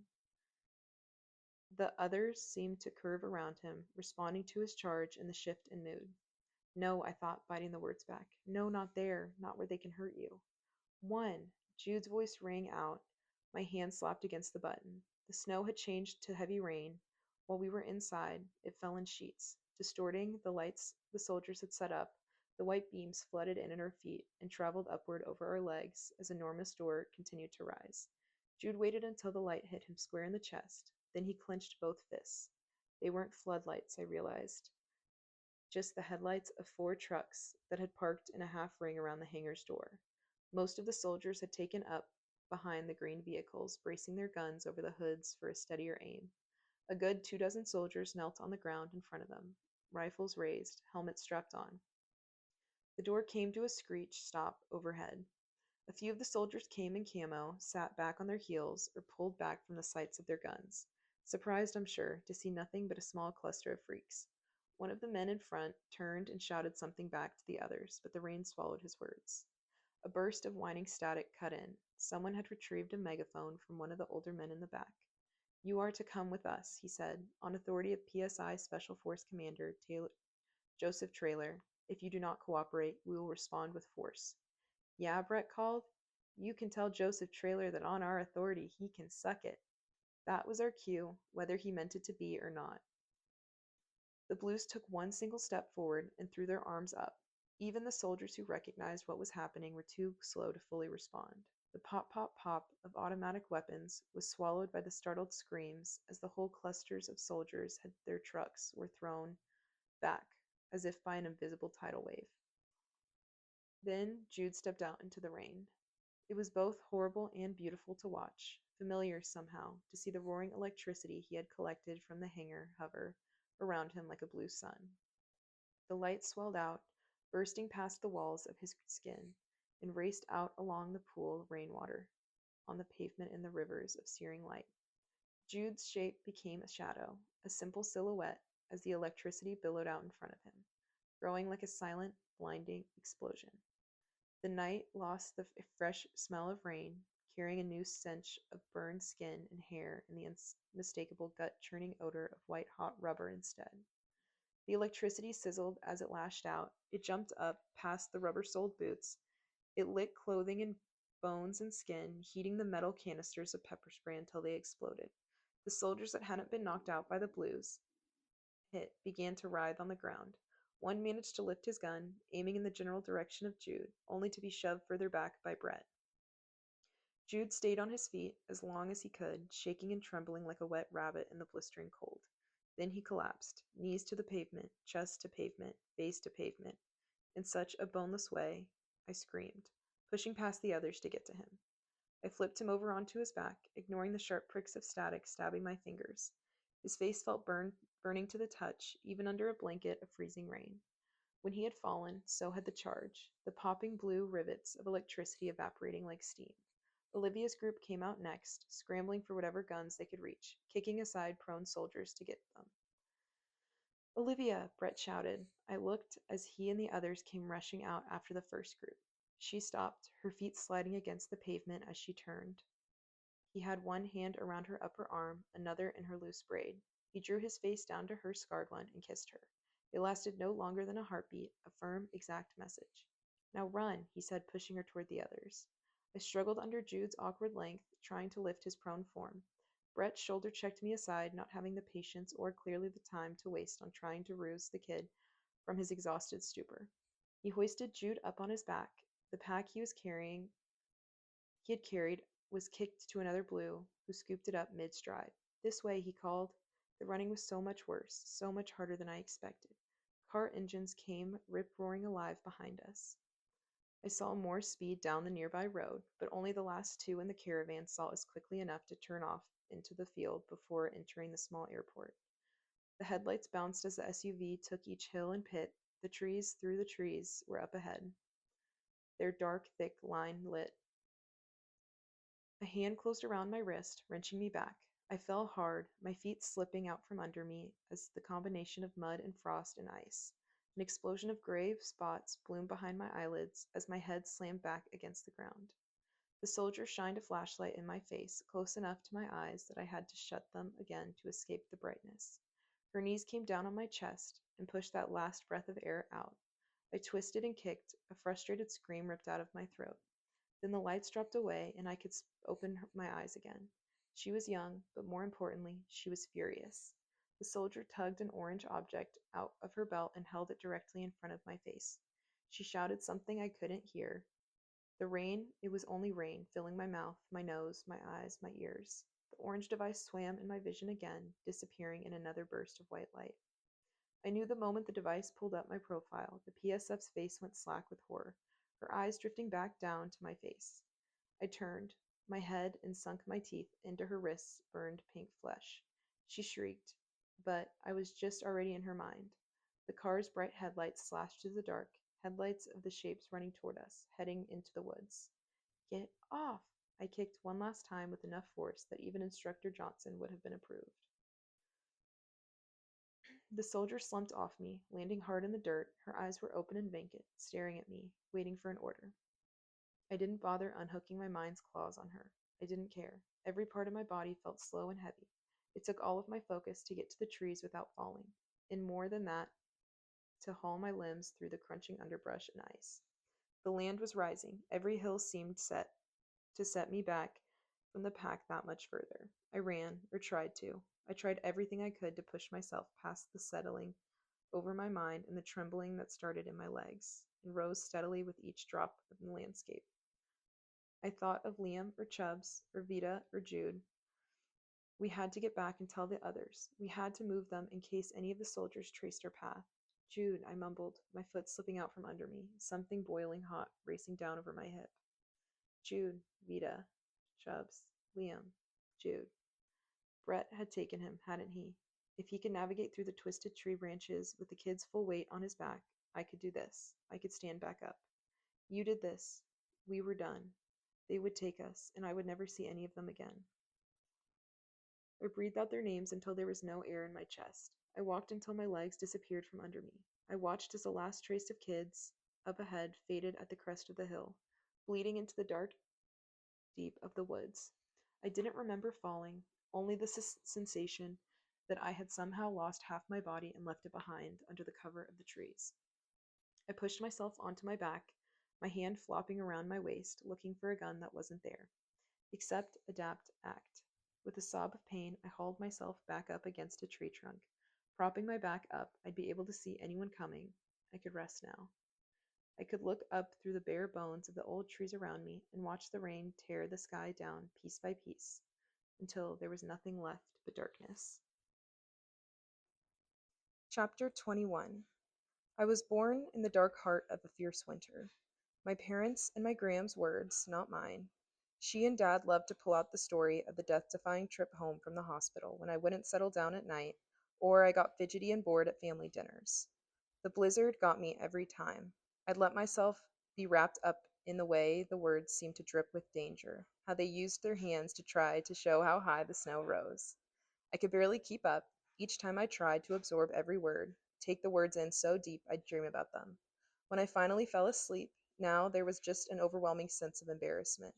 I hated how stupid I'd been to think that surviving it meant I was somehow special.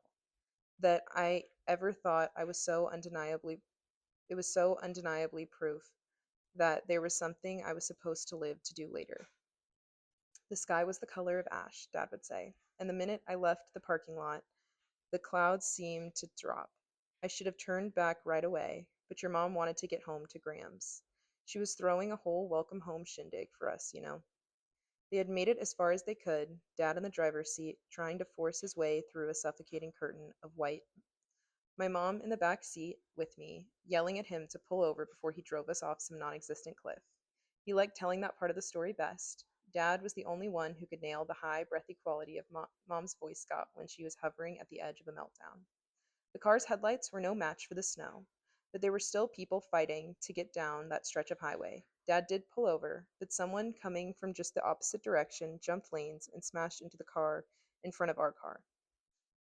I don't know where they were going or why they were speeding blindly through high winds with no visibility, but they totaled our car, forcing us to off the shoulder and into an ever building snowbank. They killed the engine and the battery. There were no cell phone reception. They couldn't even pick up the radio. Mom always told that part of the story in a tight voice, her imagination fixed on everything that could have happened to us if the storm had gone on much longer than it did. The three of us huddled in the back seat together for 3 hours, trying not to panic, pressing together for warmth. I slept through the whole thing. I think Grams liked the story because she got to play the hero. She mobilized the neighbors into a search party and used her truck to haul my parents' car back to the highway. It's just life for you, little bee, she told me years later. Sometimes you're the one speeding along in a panic, doing too much, not paying attention, wrecking things you don't mean to. And sometimes life just happens to you, and you can't dodge it. It crashes you in because it wants to see what you're made of. Despite how terrifying the story was to me as a little kid, I still loved winter growing up. The cold didn't bother me because I knew that in the span of months, weeks, days, the season would change again. It's easy to ride out the coldest days with nothing more than a promise and the warmth of the people around you. But this chill, the one I felt now, sank down into my bones. It was a numbness that wasn't about to be shaken off. There was no escaping it. The ground slid under my back. Patches of mud gave way to ice, then again to the rocks that dug into my tailbone and ripped up the length of my spine. I heard cracks of frostbitten leaves as they passed by my ears. I felt the sharp tugging as my hair caught on something.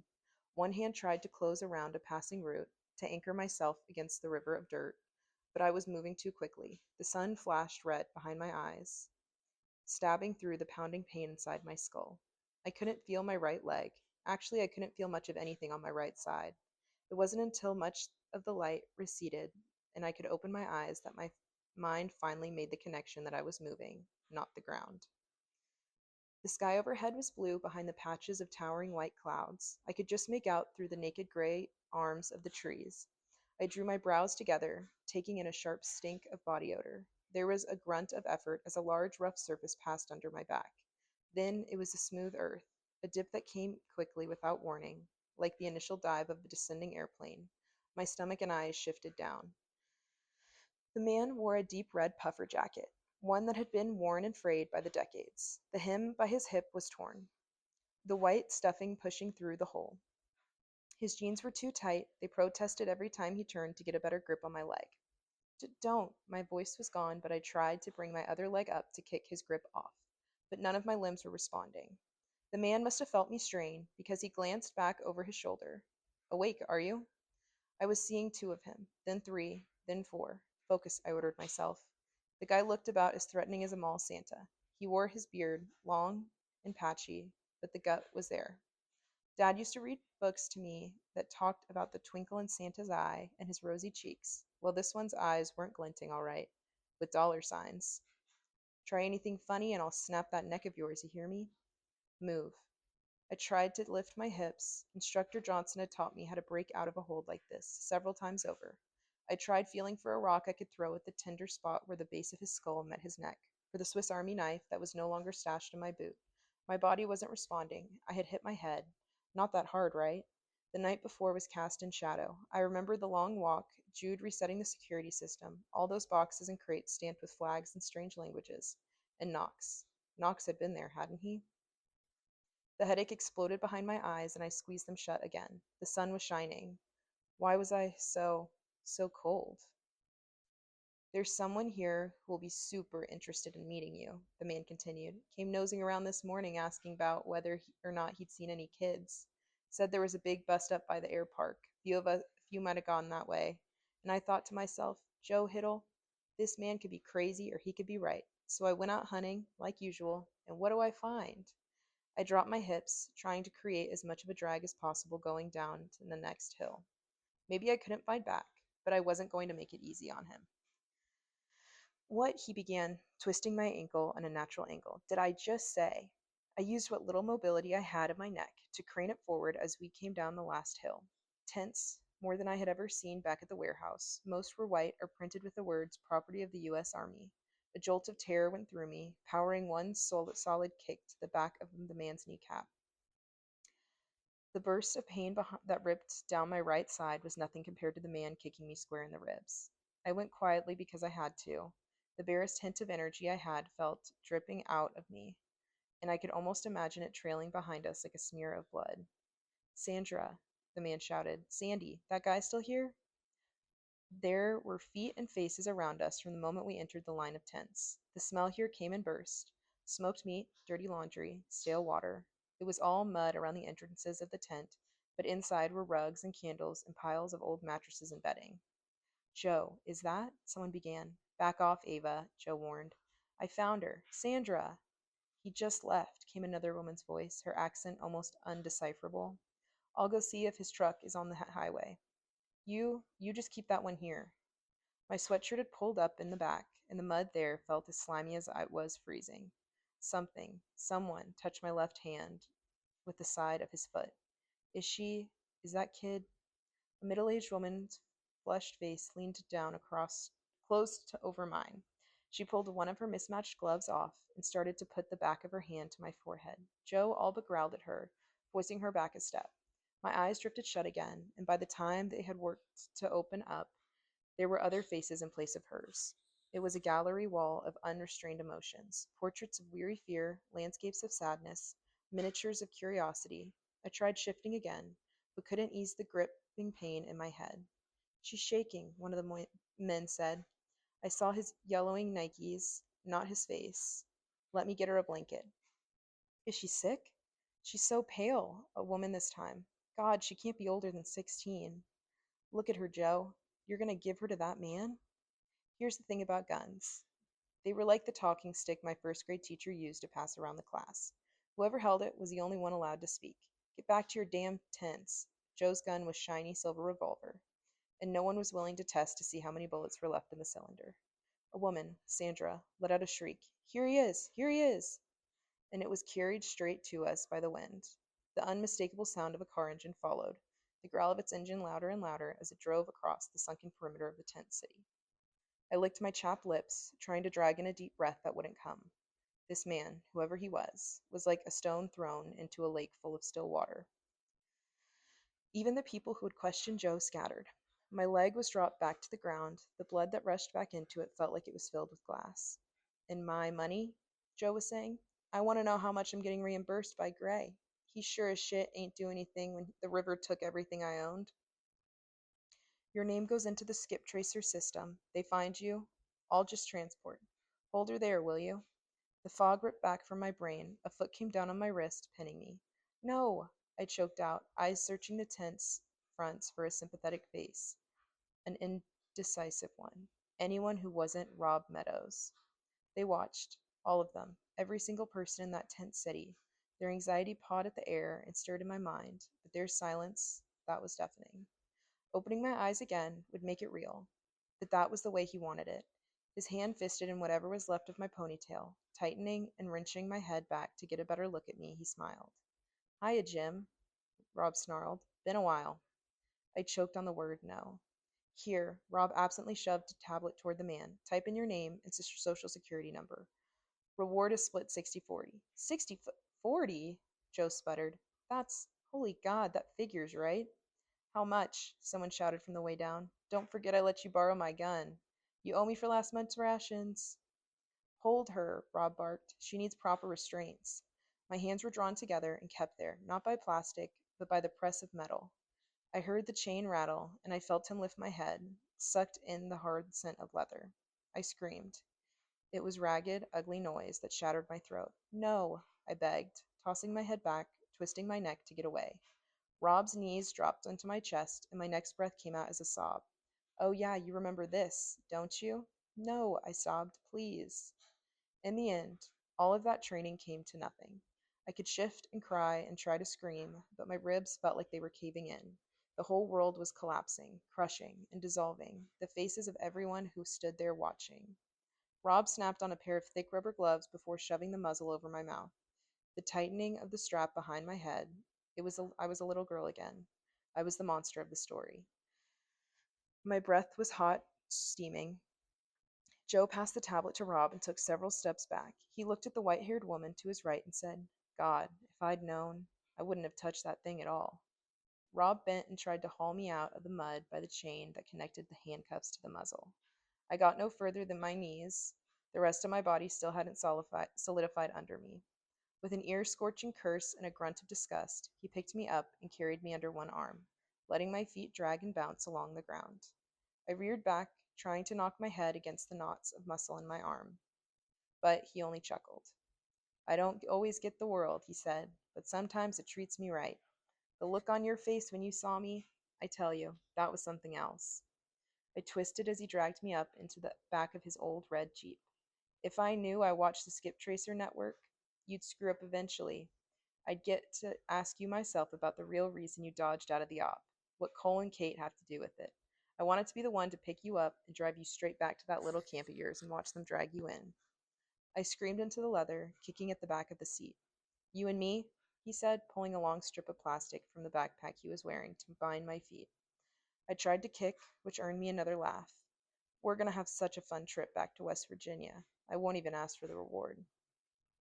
The door slammed shut on my face, finally blocking me from the cluster of adults that stood in a single line in front of their homes, watching. Their car rocked as he opened the driver's door and sat down. You want to know why I killed those kids, bitch? He called back. They weren't fighters. None of you are. But you're the ones that have all the power in the league these days. You're going to get to overrun us, decide the ops, turn Albin into a worthless pile of cooing shit. But you don't understand. None of you do. None of you does. You don't get what the world has to be if we're going to survive this. Even these skip tracers, they just don't understand that you're worth a lot more to this country dead than alive. Rob was speeding, despite the Jeep's shuddering protests, blasting ZZ goddamn Top as loud as the speakers would go. He shouted back that he was tired of hearing me snivel and sob. What a coincidence. I was pretty damn tired of LaGrange and the smell of exhaust. I tried everything I could think of to get out of the muzzle off. The strap around the back of my head wouldn't budge. He tightened it to the point of pain, and the sound of it had used a smaller plastic cable tie to reinforce it. I grunted, shifting to try to get my boot. Something pulled at my lower back, and there was a feeling of a tear. I bit my lip, ignoring the warm rush of liquid soaking into my jeans. Michael. I'd forgotten about him getting the jump on me. No wonder it felt like I'd been dragged under a truck. I'd seen the blade. It had been small, about the size of one of the Swiss Army knives. I needed to push through the pain, keep riding the adrenaline to keep from passing out again. The space was tight and almost too narrow to work, but I could be small when I wanted to be. I slid my fingers past the laces into the tight leather, curled myself around my knees to get a better reach before remembering there was nothing to get. I'd never gotten my Swiss Army knife back. I hadn't been able to find it in the supplies. I swallowed hard. It's okay. It's okay. Don't panic. But I was. I could feel it bubbling up in my chest, and I knew that if I let it get out of hand, it would suffocate me. You're okay. The song, finally faded out. Preparations for the Unity Summit are ongoing, came President's gray, eerily calm voice. I look forward to sitting with these men, many of whom I greatly respect, and Rob punched the station off. It's funny, isn't it? That the president all of a sudden is that much more revolutionary than Albin? That he wants something new? Yeah, I wanted to say. Hilarious. The guy had the misfortune of heading up an organization that had gone and grown itself another head, one with sharper teeth. It took Albin forever to see what mistake it was to bring you in, and he still sent you shitheads out to do the job any of us could have done. He, he can have his past, but he's not going to change my future. I looked around trying to find something potentially sharp enough to twist the plastic zip ties around my wrists. And Connor, she just wanted to babysit you, but we got no time for that. We got no place for you here or anywhere. The only place for you is in those camps, or buried with the rest of them, you hear me? His voice was shouting now. I don't need an excuse for what I did. I joined to get Gray out, not to play house with a guy who's too damn scared to even go above ground. He thinks we joined up because of you? He wants to know why we can't respect you? He won't let us use you for the one thing you're good for. Dying for people like him, I thought. That's what he means. I did what I had to do, and I'd do it again. I'd do it every damn kid in the league, until they get their head straight again, and I'll start with your team. Anger pulsed through me, warring with disgust. Keep it together, I commanded myself. He doesn't know. I didn't need to touch him. He couldn't silence me. But Rob had no power over my mind. What would Jude make of the electric fence at your old home, Ruby? He wondered aloud. What would the guards do to Vida when they saw just how pretty she was and how built she was for a girl her age? And Nico, he's a pretty easy target, isn't he? I closed my eyes. I forced myself to relax, to remember that here, now, and always, I was the predator. This was what Clancy had meant when he had claimed I'd never be able to control my abilities because I was too afraid of what they would make me. I hadn't been able to do it before, not from lack of wanting or trying, but because I couldn't let myself go of needing control where it would take me. I hadn't needed to touch Mason or Knox to slide into their minds. I hadn't tried to restrain my abilities out of fear, and in exchange, they'd given me what I wanted. All I wanted now was to get out of this damn car. I wanted to show Rob what a terrible decision it had been to come after me, to threaten the people I cared about. I was coming to find out that once I had been in someone's mind, the pathway to get back, it was slicker, easier than before. All I needed to know now was to channel the want. I felt the burning a hole in the center of my chest and pictured Rob's face, and invisible hands peacefully unfurled, slithering under the seats that separated us like wisps of smoke. I had him. I dropped into his mind with the grace and steadiness of an anchor through water. Before, his memories and thoughts had been too slow to bloom, velveteen and expanding with every turn. Now they burst like splatters of black tar, a jumbled mess of faces, numbers, hands, and guns. I remembered what those kids looked like. I didn't have to imagine the details. I just had to push images of them sitting in the car with him. The girl sitting next to him in the front seat and the boy behind her. What? What the? I forced the images of her staring at him, exactly as she had the moment before he pulled the trigger. The car swerved to the left, to the right, as Rob swore. I focused on the boy now, bringing him to the front of both of our minds. More. This wasn't enough, not for him. Murderer, killer, animal, someone who took sick pleasure in the hunt and got even more out of the actual gutting. I'd seen his face that night when he killed those kids, the satisfied smirk, tinged with hunger that I hadn't understood until now. More. What would he have done to Jude if I'd let him? What would he have shot at him like the others? Slit his throat? Suffocated him with his huge hands until finally he'd see that he'd smother the last spark of his life?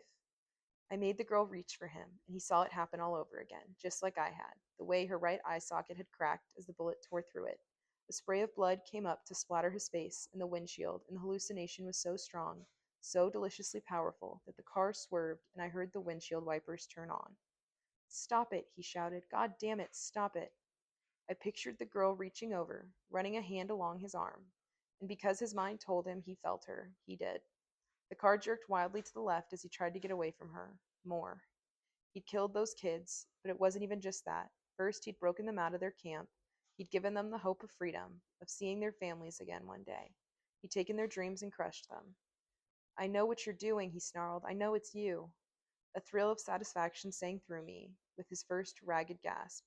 I sent the boy crawling out of the back seat, over the armrest, wrapping his arms around Rob's neck. He smeared blood down the front of it, the man's shirt, and nuzzled into it. Rob needed to feel the warm pulse of it, a sticky, burning fluid that would never wash out of the fabric, never mind off of his skin. The boy and girl began to sob, wail, thrash. I poured every last ounce of my fury and fear and devastation into it. The gunshot from the driver's seat blew out the passenger side window. Rob tried unloading his entire cartridge into the girl sitting there, but with every shot, it brought her that much closer to him until her hands were on the gun, on his hand, and she was turning back to his chest. Can't end like this, I thought, by his own hand. It would be right. I had the power to punish now. Not the man with the gun, not the trained killers, or the soldiers, or the guards walking the length of the electric fences at Thurmond. Me. I thought the thought was enough to pump electrified blood through my veins. I didn't feel the pain in my back or my head anymore. I felt light and high and floating free. I could end his life with my own hand, a single shot to the heart, the same hand, the same heart, that had shattered so many lives and brought me to this place of pain and excruciating fear, the one that had tied me up like an animal. He was the animal, a stupid brute, just like Knox had been. They needed a handler, someone to make decisions for them, to make sure they'd never hurt anyone ever again. Stop, stop, he sobbed, sounding like a kid himself. Please, God, stop. His terror seeped through his pores, and smell of his sweat poured panting breath, overpowering even the leather. My nose burned with it as I tightened my grip on him, bringing the girl closer again and again until her ghostly pale hand floated up and stroked the side of his face, tracing childish patterns in the imaginary blood and grime. We have to use them to keep the others in their place. You are a monster, Rob choked out. All of you are going to ruin us. You're going to ruin everything. Damn you, damn you, damn you. An explosion of noise and movement rocked the back of the car, throwing me against the seat. Then the small explosion came, and we were spinning, spinning until we weren't. The force of the crash blew out the back windows and showered me with glass. Heard one last scream from Rob before the impact of nothing but a grating crunch of metal as the front end of the car plowed into the thicket of trees beside the road. I rammed against the back of the seat, my teeth clacking. The blow to my forehead blanked every thought to a blinding white. The images of the boy and girl were ripped out from behind my eyelids. They vanished. Rob's face disappeared, and it was just me. Just me and what I'd done. Oh my god. I tried sucking in air through the muzzle, but in the last few minutes, it tightened and tightened and tightened. With the shrill screaming inside my head, I banged my face against the carpet, the first sob working its way out of me like someone had reached in and ripped it out of my throat. Oh my god. Oh my god. Clancy would have been so proud of me. The way he used those kids, twisting them, manipulating them, ripping into Rob's mind until it shattered. Clancy would have looked into my face and seen his own reflection there. We have to use them to keep the others in their place. My stomach heaved, the bile burning its way into my mouth until I was choking on it. I wanted to be sick. I wanted to get the blackness out of me. I needed air to get away from Rob, from this, from what he'd made me, from what I'd done. Monster, monster, monster. I slammed my foot against the trunk door over and over until the plastic began to crack. Where was Rob? Why wasn't he saying anything? There was a screech of brakes and the sound of slamming doors. I only kicked harder, a steady bang, bang, bang, like the beat of an old rock song, like guns firing in the night. I was still sobbing when the back door finally burst open. I rolled out, hitting the dirt face down with a low cry of pain. Even in the open air, the muzzle was suffocating, and it wasn't coming off. I was never going to get it off. Busy day, girlfriend? Vita stood over me, her shadow flat against the ground near my face. I was struggling as hard as I could to get the damn muzzle off, tasting the leather and my own salty tears. I knew I was hyperventilating, but I couldn't bottle up the swelling panic that had finally burst forward when the Jeep crashed. I didn't want her to see me like this. I didn't want any of them to see me like this. Please leave. Please leave me alone. I can't be around you. Please, please, please, just leave me here. Ruby, she said, flipping me over. Okay, okay, Ruby, just let me take it off. Her knife snapped the plastic tie around my wrists. I felt her fingers fumbling as they tried to work the straps on the muzzle. I was screaming at her, begging, leave me, and it came out as nothing more than a low moan. Shit. She had to use her knife on the leather. It snapped against her careful fingers. One strap, then the next. Then the air was in my mouth, cold and tasting like car exhaust. No, I cried. I can't. You have to. You have to. Vita, Jude sounded far away. Is she okay? My vision bobbed in and out of a foamy sea gray. The cold was a snake that slithered along my limbs, wrapping tightly around my chest as I tried to catch my breath. There was a scramble of shoes against the loose asphalt on the highway's shoulder, a new set of hands on me, a new face hovering over mine. Check on him, Chubbs barked. Oh, gladly. Vita growled, circling around the back of the Jeep. Can you stand? Chubb's face appeared right over mine, his hands pressing against my cheeks. Are you in pain? Can you speak? I tried to drag myself away from him, coughing up bitter, burning taste draining down the back of my throat. Ruby, Jesus. Chubbs grabbed my shoulders, holding me in place. His voice cracked. You're all right. You are, I promise. We're here, okay? Take a deep breath. Look at me. Just look at me. You're all right. I pressed my forehead against the asphalt, trying to get the words out, a warning. My vision flickered back to the edges, but my head felt like someone had split the back of it open. My fingers dug into the road, like I could dig in deep enough to bury myself there. I was hearing voices, shouting nearby and far, but I was also hearing Clancy, his silky voice whispering in my ear, You're mine now. Well? Chubbs asked, my eyes drifting up to Vita's face, which had gone a shade of sickly gray. She swiped the back of her hand over her mouth. They got me off the ground together, Vita all but lifting me over her shoulder. Can you get the cuffs off? She asked Chubbs. The chain was still attached to the muzzle. Both dragged along the ground, marking our path. Not important. Can you drive? Like a fucking boss, she shot back modestly. Why? No, I bawled. I clawed at the collar on my shirt,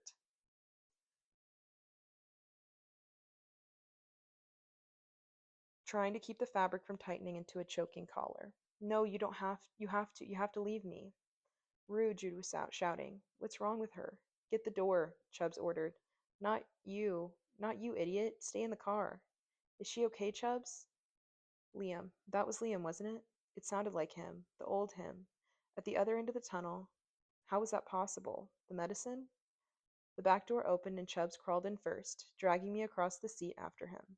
I clenched my teeth against the pain, my vision blurring at the sight of Jude's jumping in, sliding under my stretched out legs. I tried to lift a hand to drag my hair out of my eyes, but I couldn't feel anything below my shoulders. My vision flashed white again. Pain was alive, screaming down, drowning out the guilt, the devastation, even the fear.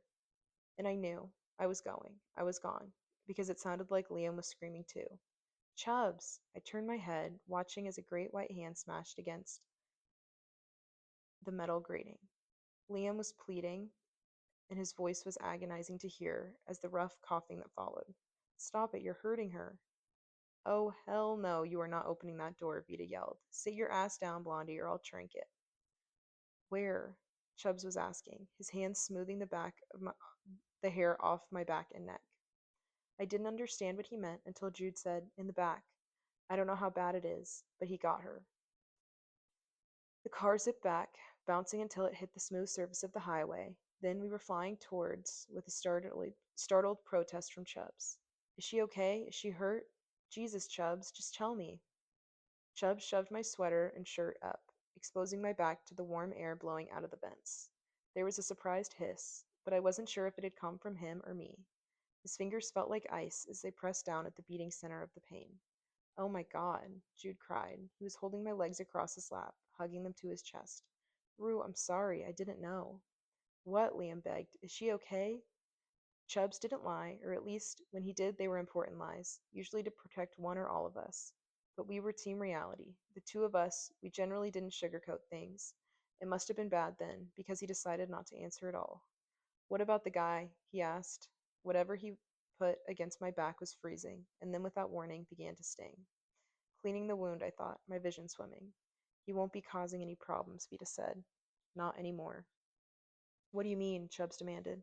Jackson Pollock don't got nothin' on that windshield. You didn't, Jude began. No, she said, and I could hear the regret in her voice. The trees and steering wheel get the credit for that masterpiece. You know Jackson Pollock? Chubbs's hand actually stilled just for that instant. Surprise, asshole, she said. I can fucking read. Chubbs! It sounded like the words had been ripped raw from Liam's throat. It was naked with fear, and my heart actually lurched at the sound of it. Tell me she's okay. Okay, I rasped. I felt myself drifting, gliding out on a wave of numbing ice that stole the feeling from my hands, my legs, my spine. All it took was Chubbs pressing the tip of the needle to my skin, for the pain to reach up and drag me back down into the dark.